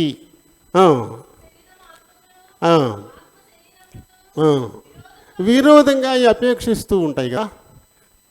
ఇంకా కిందకి రా. వ్యతిరేకంగా కోరుకుంటూ ఉంటాయి. శరీర కార్యములు చదువు. శరీర కార్యములు స్పష్టమై ఉన్నవి. అవి ఏంటంటే జారత్వం, అపవిత్రత, కాముకత్వము, విగ్రహారాధన, ఆభిచారము, ద్వేషములు. చూడండి ఎన్ని 16-17 దాకా పేర్లు ఉన్నాయి ఇక్కడ. అయితే వీటన్నిటిని కొన్ని లింకప్ అయిపోయి ఉంటాయి. ఒకదాన్ని 2 రకాలుగా, కోపం, ఆగ్రహం 2 ఒకదాంట్లోవి. ఇలాంటివి కొన్ని కలిసి ఉంటాయి. మొత్తం మీద టోటల్గా 12 ఫిక్స్డ్ అన్నమాట. ఉంటాకు 16-17 దాకా కనబడతాయి లిస్ట్ అంతా కూడా. అయితే ఇవి దేవునికి ఇష్టమైనవి కావు. ఇవి ఎక్కడుంటాయో ఆ హృదయం దేవునికి ఇష్టమైన మందిరం కాదు. ఆయన కోరుకోవట్లేదు దాన్ని.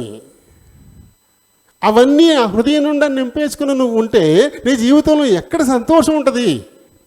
ఎక్కడ సమాధానం ఉంటుంది? ఎక్కడ ఆనందం ఉంటుంది? ఎక్కడ వృద్ధి ఉంటుంది? ఎక్కడ ఆశ నిగ్రహం ఉంటుంది? ఎక్కడ దీర్ఘశాంతం ఉంటుంది? ఏం ఉండవు. అవన్నీ ఉండిపోయి పైన శరీర కార్యాలు. దేవునికి ఆలయంగా ఆయన కోరుకున్న ఆలయంగా ఉండాల్సినటువంటి ఈ హృదయంలో ఆయనకి నచ్చనివి, ఆయనకి ఇష్టం లేనివి, ఈ లోక సంబంధమైన వాటి అన్నిటితోటి నువ్వు నింపేసిన రోజున అది ఆలయం కాదు కదా. మరి అప్పుడు ఖచ్చితంగా నీ జీవితంలో ఎలాంటి పరిస్థితులు ఎదురవుతాయి. ఇక్కడ యెరూషలేములో దేవుని ఆలయం రాయి మీద రాయి పెట్టి 16 ఏళ్ళు ఆపేశారు. తన జోలికి వాళ్ళు వెళ్ళలేదు. దేవుని మందిరం అలానే ఉండిపోయింది. వీరైతే మంచి ఇల్లు కట్టుకున్నారంట, వీరైతే బాగా పండించుకుంటున్నారంట, వీళ్ళైతే బాగా తింటున్నారంట, చాలా బాగున్నాము అనుకుంటున్నారంట. కానీ ఒక్కసారి ఆలోచన చేసుకుంటే మీరు విస్తారంగా విత్తిన కొంతే పండుతుందో చూసావా? నువ్వు కడుపు నిండా తిన నీ ఆకలి తీరట్లేదు చూసావా? అవసరమైనంత పానం చేసినా నీ దప్పిక తీరట్లేదు చూసావా? నువ్వు ఇంత సంపాదించి సంచులో వేసినా ఇంతే మిగులుతుంది చూసావా? ఎందుకు ఇదంతా ఎందుకు జరుగుతోంది? ఎందుకు జరుగుతోంది? ఆయన ఆలయం ఎలా ఉండాలో అలా ఉంచట్లేదు నువ్వు. ఆ ఆలయాన్ని గురించి శ్రద్ధ తీసుకోవట్లేదు నువ్వు. ఆలయంలో దేవునికి ఇష్టమైన రీతిని నువ్వు పని చేయట్లేదు నువ్వు. కారణమే ఈ పరిస్థితులు అంటాడు. అలాగే ఇక్కడ కూడా కొత్త నిబంధనలో మనం చదువుకున్నది దేవునికి ఇష్టమైనవి ఏమిటి? ఆత్మఫలం. ఇటువంటి వాటితో ఆ హృదయాన్ని నువ్వు నింపడం మానేసి ఈ శరీర కార్యాలతో నింపేసుకుంటున్నావు. ఇవన్నీ అందులో ఉండిపోతూ ఉన్నాయి. కాబట్టి నీకు సంతోషం లేదు, కాబట్టి ఎంతతనానికి తృప్తి లేదు, నీ జీవితంలో వృద్ధి కనబడట్లేదు. నువ్వెంత సంపాదించినా అది చిల్లి సంచులు వేసినట్టే అయిపోతుంది. నువ్వేది అనుకున్నా దాన్ని నువ్వు సాధించలేకపోతున్నావు. కారణం నీవే. నీ ప్రవర్తనను నువ్వు ఆలోచించు. హగ్గయి, జకర్యా ఇలా హెచ్చరించినప్పుడు అప్పుడు వీళ్ళందరూ కూడా రోషం కలిగి దిద్దుకుని పని మొదలెట్టారు. ఆ మందిర నిర్మాణం పూర్తి చేశారు హెచ్చరించిన తర్వాత. ఈ దినాన ఒక హెచ్చరిక దేవుని నుంచి అందుతోంది మీకు. హృదయం అనే ఆలయం, దేవునికి ఇష్టమైన ఆలయం, అది ఎలా ఉంది? దాన్ని పరిపూర్ణంగా దేవునికి ఇష్టమైన రీతిని నిర్మించుకున్నావా? లేకపోతే కేవలం పునాది రాయి మట్టికేసేసి అలాగే ఉంచేసావా? మందిరానికి పునాది వేసాం కదా అని సంతృప్తి పడిపోతున్నామేమో మనం. అంటే మందిరానికి వచ్చి పోవడం పునాది వేయడం అంతే. అయితే అది పూర్తి అవ్వాలి కదా. దేవునికి ఇష్టమైన రీతిని, ఆయనకి ఇష్టమైనవన్నీ వాటన్నిటితో కూడుకుని ఆ ఆలయం నిర్మించబడాలి కదా. అది ఆయనకి నివాసయోగ్యంగా ఉండాలి కదా. ఆయన రాలేకపోతా ఉన్నాడు. ప్రకటన 3:20 చదువుతాం మనం. రాలేకపోతా ఉన్నాడు.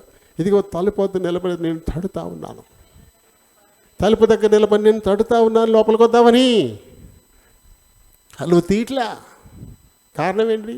నాకు ఇష్టం కానివన్నీ ఉన్నాయి అందులో, నాకు ఇష్టం కానివన్నీ లోపల ఉన్నాయి. కాబట్టి నువ్వు తీట్లా. నాకు ఇష్టమైనవి కనుక నీలో ఉంటే సంతోషంగా తలుపు తెరుస్తావు. ఇప్పుడు నేను వస్తాను, నువ్వు నేను మనిద్దరం కలిసి భోజనం చేస్తాం. సాక్షాత్తు దేవుడి మనతో భోజనం చేయడానికి ఇష్టపడతా ఉన్నాడు. తెలంగాణ నిర్మాణ టైంలో కేసీఆర్ గారితో టిఫిన్ చేస్తే ₹1,00,000, కేసీ గారితో భోజనం చేస్తే ₹10,00,000. టికెట్లు అమ్మేవారట అప్పుడు. ఓ చిన్న రాష్ట్రానికి ముఖ్యమంత్రి ఆయనతో టిఫిన్ చేస్తే ఏంటి వీళ్ళకి ఉరిగిపోయేది. ₹1,00,000 టికెట్ అది. భోజనం చేస్తే 10 లక్షలంట. అలాంటిది సాక్షాత్తు సృష్టికర్త అయినటువంటి దేవుడే వచ్చి నీతో కలిసి భోజనం చేస్తారంటే నువ్వేమి ఇవ్వాలి? ఏమి ఇవ్వాలి అని ఏమి ఇవ్వమని అడగట్లా. నేను నీ లోపలికి రావడానికి అనుగుణంగా నీ హృదయాన్ని సరిచేసుకో. చుట్టాలు వస్తున్నారంటే మన ఇంట్లో లేని బయట నుంచి తెచ్చి పెట్టుకుంటాం. చిరాగ్గా ఉండి తీసి బయట పడేస్తాం. పడేవా? మా అమ్మాయిని చూసుకుంటే వస్తున్నారంట పెళ్ళి కొడుకు. నేను చేస్తాను. ఇప్పుడు మనం నిజంగా మన ఇంట్లో మంచి కుర్చీలు లేవు, ఓ మంచి టీపాయి లేదు, ఓ మంచి టేబుల్ మీద జగ్గు గ్లాసులు ఇలాంటివి లేవు, ఒక మంచి క్లాత్ కూడా లేదు. అలాగే పెట్టుకుంటావా? పెట్టుకో. ఎందుకంటే అమ్మాయిని చూసుకుంటూ వస్తున్నారు, ఇది బాగా కనపడొద్దా ఇల్లు అని చెప్పేసి. అలాగే అమ్మాయికి కూడా ఆళ్ళు వెళ్ళి పట్టుకొచ్చి చెవులకి ముక్కులకి తగిలిస్తాం. బొత్తిగా పోయడం మొకంతో ఏం చూపిస్తాం అని ఎరువు గొలుసులు, ఎరువు దిద్దులు తెచ్చుకొచ్చి పెడతావు. ఎందుకు ఇదంతా? కొంచెం బాగా కనపడాలని కదా, అది బాగుండాలని కదా. ఈ లోక సంబంధంగా ఈ చిన్న చిన్న విషయాలకి ఇంత జాగ్రత్త తీసుకునేటప్పుడు సాక్షాత్తు దేవాది దేవుడు నీ హృదయంలోకి నేను వస్తాను, నీతో కలిసి నేను భోజనం చేస్తానని అని అంటుంటే హృదయాన్ని సరి చేసుకోలేవా? ఆయనకి ఇష్టం కానీ తీసి పక్కన పడేయలేవా? ఆయనకు అవసరమైంది తెచ్చుకుని అందులో మనం పెట్టుకోలేమా? ఈ ప్రవర్తన ఎలా ఉందో చూసుకో. ఈ ప్రవర్తన మళ్ళీ అదే చాలాసార్లు హెచ్చరించాడు. మీ ప్రవర్తనను గురించి ఆలోచించండి, మీ ప్రవర్తనను గురించి ఆలోచించండి. ఆయనైతే మన గురించి ఆలోచిస్తూ ఉన్నాడు, ఏ మాత్రం కూడా సందేహం లేదు. దేని గురించి చింతించద్దు, చింత యావత్తు ఆయన మీద వేసేయండి. ఆయన మిమ్మల్ని గురించి చింతిస్తూ ఉన్నాడు. తగిన సమయం మీద ఆయన మిమ్మల్ని హెచ్చించులాగా నేను బలిష్టమైన చేతి కింద దీన మనసుకులై ఓపికతో కనిపెట్టండి. 1 పేతురు 5:6 నుంచి మనం చదువుతాం. ఆయన మన గురించి చాలా జాగ్రత్తగా ఆలోచిస్తూ ఉన్నాడు. మనకేమి ఇవ్వాలా, ఏం చేయాలా అని చెప్పేసి. అందుకు తగిన విధంగా మనం లేకపోతే మనకి ఎలా వస్తాయి? మనకి ఇవ్వడానికి అనుగుణంగా మనం ఉండాలి కదా. మన గురించి మన మీద దృష్టి పెట్టి మనకు చక్కగా మన గురించి ఆలోచన చేస్తున్నాడు. నా బిడ్డకి నేను ఏం చేయాలి, ఆ బిడ్డకి ఏం చేయాలి ఆలోచిస్తున్నాడు ఆయన. ఓ రైట్ టైంలో తప్పకుండా నీకు అది ఇస్తాడు. అది ఇచ్చేలా నువ్వు ఉండాలి కదా, అది ఇచ్చేలా. అందుకు తగిన విధంగా నిన్ను నువ్వు ఆయనకి ఇష్టమైనటువంటి ఒక మంచి మందిరంగా, ఆలయంగా నిన్ను నువ్వు సరి చేసుకోవాలి కదా. చేసుకోకపోతే ఇస్తాను ఆయన ఎలా ఇస్తాడు అని ఇవ్వలేడు ఖచ్చితంగా. కారణం ఎవరు? మనమే. నింద దేవుడి మీద వేస్తాం మనం. దేవుడిని నిందించడం మానేయాలి. ఎందుకంటే దేవుడు ఎప్పుడు కూడా చెడ్డోడు కదా, ఆయన మంచి దేవుడు. ఆయన ఎంతసేపు మనకు ప్రేమించడానికి, మనకు అవసరమని ఇవ్వడానికే చూస్తాడు. మనిషి కాదు కదా ఆయన. ఆయనలో చెడేముంది? ఆయనకి పక్షపాతం లేదు.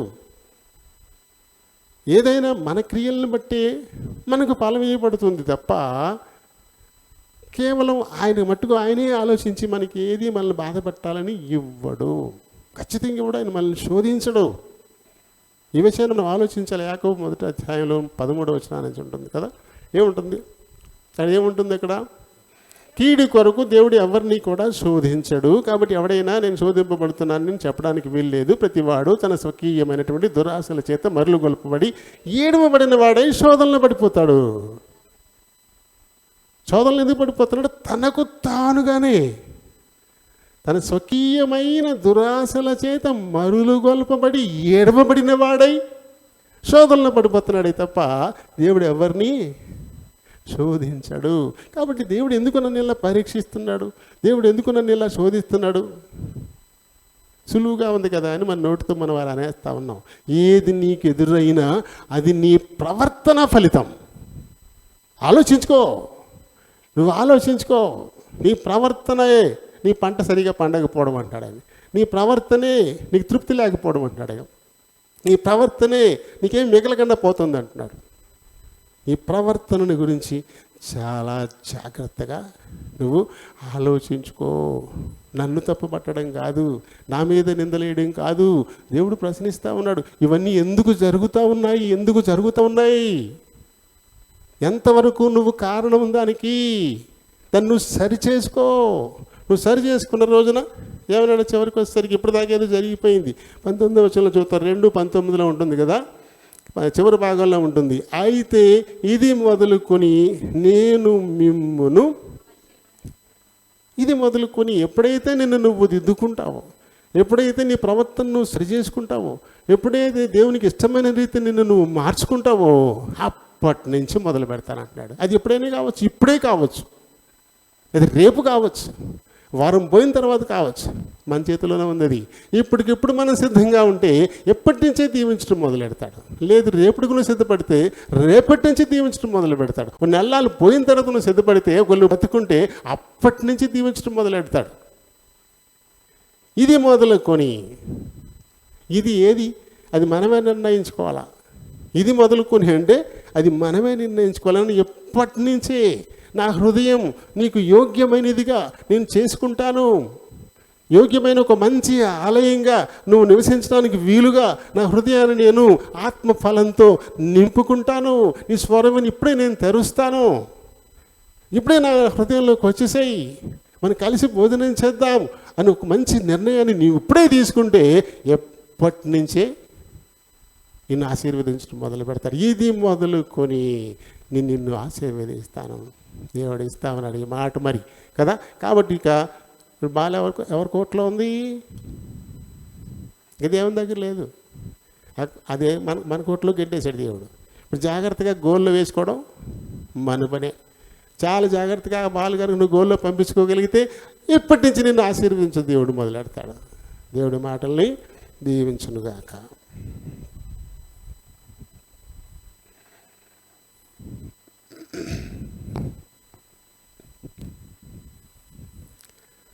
ప్రేమ కలిగిన మా ప్రియ పరలోకపు తండ్రి, వందనాలు స్తోత్రాలు. ఇంతవరకు మా మధ్య నుండి నాయన హగ్గయి 1వ అధ్యాయం 2 నుంచి 6 వచనాల ద్వారా మాకు నేర్పించిన ఆత్మీయ సత్యాలను బట్టి హృదయపూర్వకంగా మిమ్మల్ని స్తుతిస్తూ ఘనపరుస్తున్నాం. ఆయన మా పితరులైతే ఆయన కోరేషను మీరెంతో ప్రేరేపించి అతనికి ఆజ్ఞాపించి మరి నీ ప్రజలకు విడుదలనిచ్చి అలాగే కోరేషు చేత బోల్డంత సామగ్రినిచ్చి యెరూషలేము దేవాలయం మీరు తిరిగి కట్టుకోండి అని పంపించినప్పుడు ఎవరో ఒకరిద్దరు బెదిరించారనేటువంటి భయంతో 16 సంవత్సరాల పాటు ఈ ఆలయ నిర్మాణాన్ని వాళ్ళు ఆపేసి ఊరుకున్నారు. అయితే వారైతే సరంబి వేసినటువంటి గృహాలలో నివసిస్తూ ఉన్నారు. దానిని బట్టి వారి మీదకి చాలా సమస్యలు వచ్చేసాయి. విస్తారంగా విత్తిన అది కొంచెమే పండింది, కడుపు నిండా తిన్నా తృప్తి లేదు, అలాగే కావలసినంత పానం చేసినా దప్పిక తీరలేదు. విస్తారంగా సంపాదించుకుని సంచులు వేసినా అది ఆ రంధ్రం గుండా పోయి కొంచెమే మిగిలింది. ఇదంతా వారి ప్రవర్తన ఫలితం అని చెప్పేసి మా పితరుల గురించి మీరు మాట్లాడుతూ ఉన్నారు. ఈ దినాల్లో కూడా నాయన మా ప్రవర్తన గురించి మీరు హెచ్చరిక చేస్తూ ఉన్నారు. మీరు నిజంగా కోరుకునేటువంటి ఆలయం భౌతికమైనటువంటిది కాదు, కోటాను కోట్ల రూపాయలతో నిర్మించేటువంటి భౌతిక కట్టడం కాదు, ఆయన మానవ నిర్మితం కానటువంటిది. అది మా హృదయమే. మా హృదయాన్ని మీరు కోరుకుంటూ ఉన్నారు. అది మీకు అనుకూలం యోగ్యమైనటువంటి ఆలయంగా మేము నిర్మించుకున్న రోజున మమ్మల్ని అప్పటి నుంచే మీరు ఆశీర్వదించడానికి మీరు సిద్ధంగా ఉన్నారు అనేటువంటి సత్యాలు మా పితరుడైన హగ్గయి ద్వారా మాకు నేర్పించినందుకై హృదయమార మిమ్మల్ని స్తుతిస్తూ కనపరుస్తున్నాను. ఆయన ప్రతి వారు వారి హృదయం అనేటువంటి ఆలయం ఎలా ఉందో అది మీకు నివాస యోగ్యంగా ఉందా లేదా అనే దాన్ని పరీక్షించుకుని ఇప్పుడే సరి చేసుకుని మీ ఆశీర్వాదాలు పొందులాగున నన్ను మా ప్రియులందరినీ కూడా సిద్ధపరచమని మీ చేతులకు అప్పగించుకుంటూ ఉన్నాను. ఇది తండ్రి ఇప్పుడు ఆరాధించిపోతున్నారు. ప్రతి వారు కూడా ఆత్మ సత్యంతో ఆరాధించలాగున సహాయపడమని మా ప్రభువును మా రక్షకుడునైనా యేసునామని అడిగి వేడుకుంటున్నాను మా పరమ తండ్రి. ఆమేన్.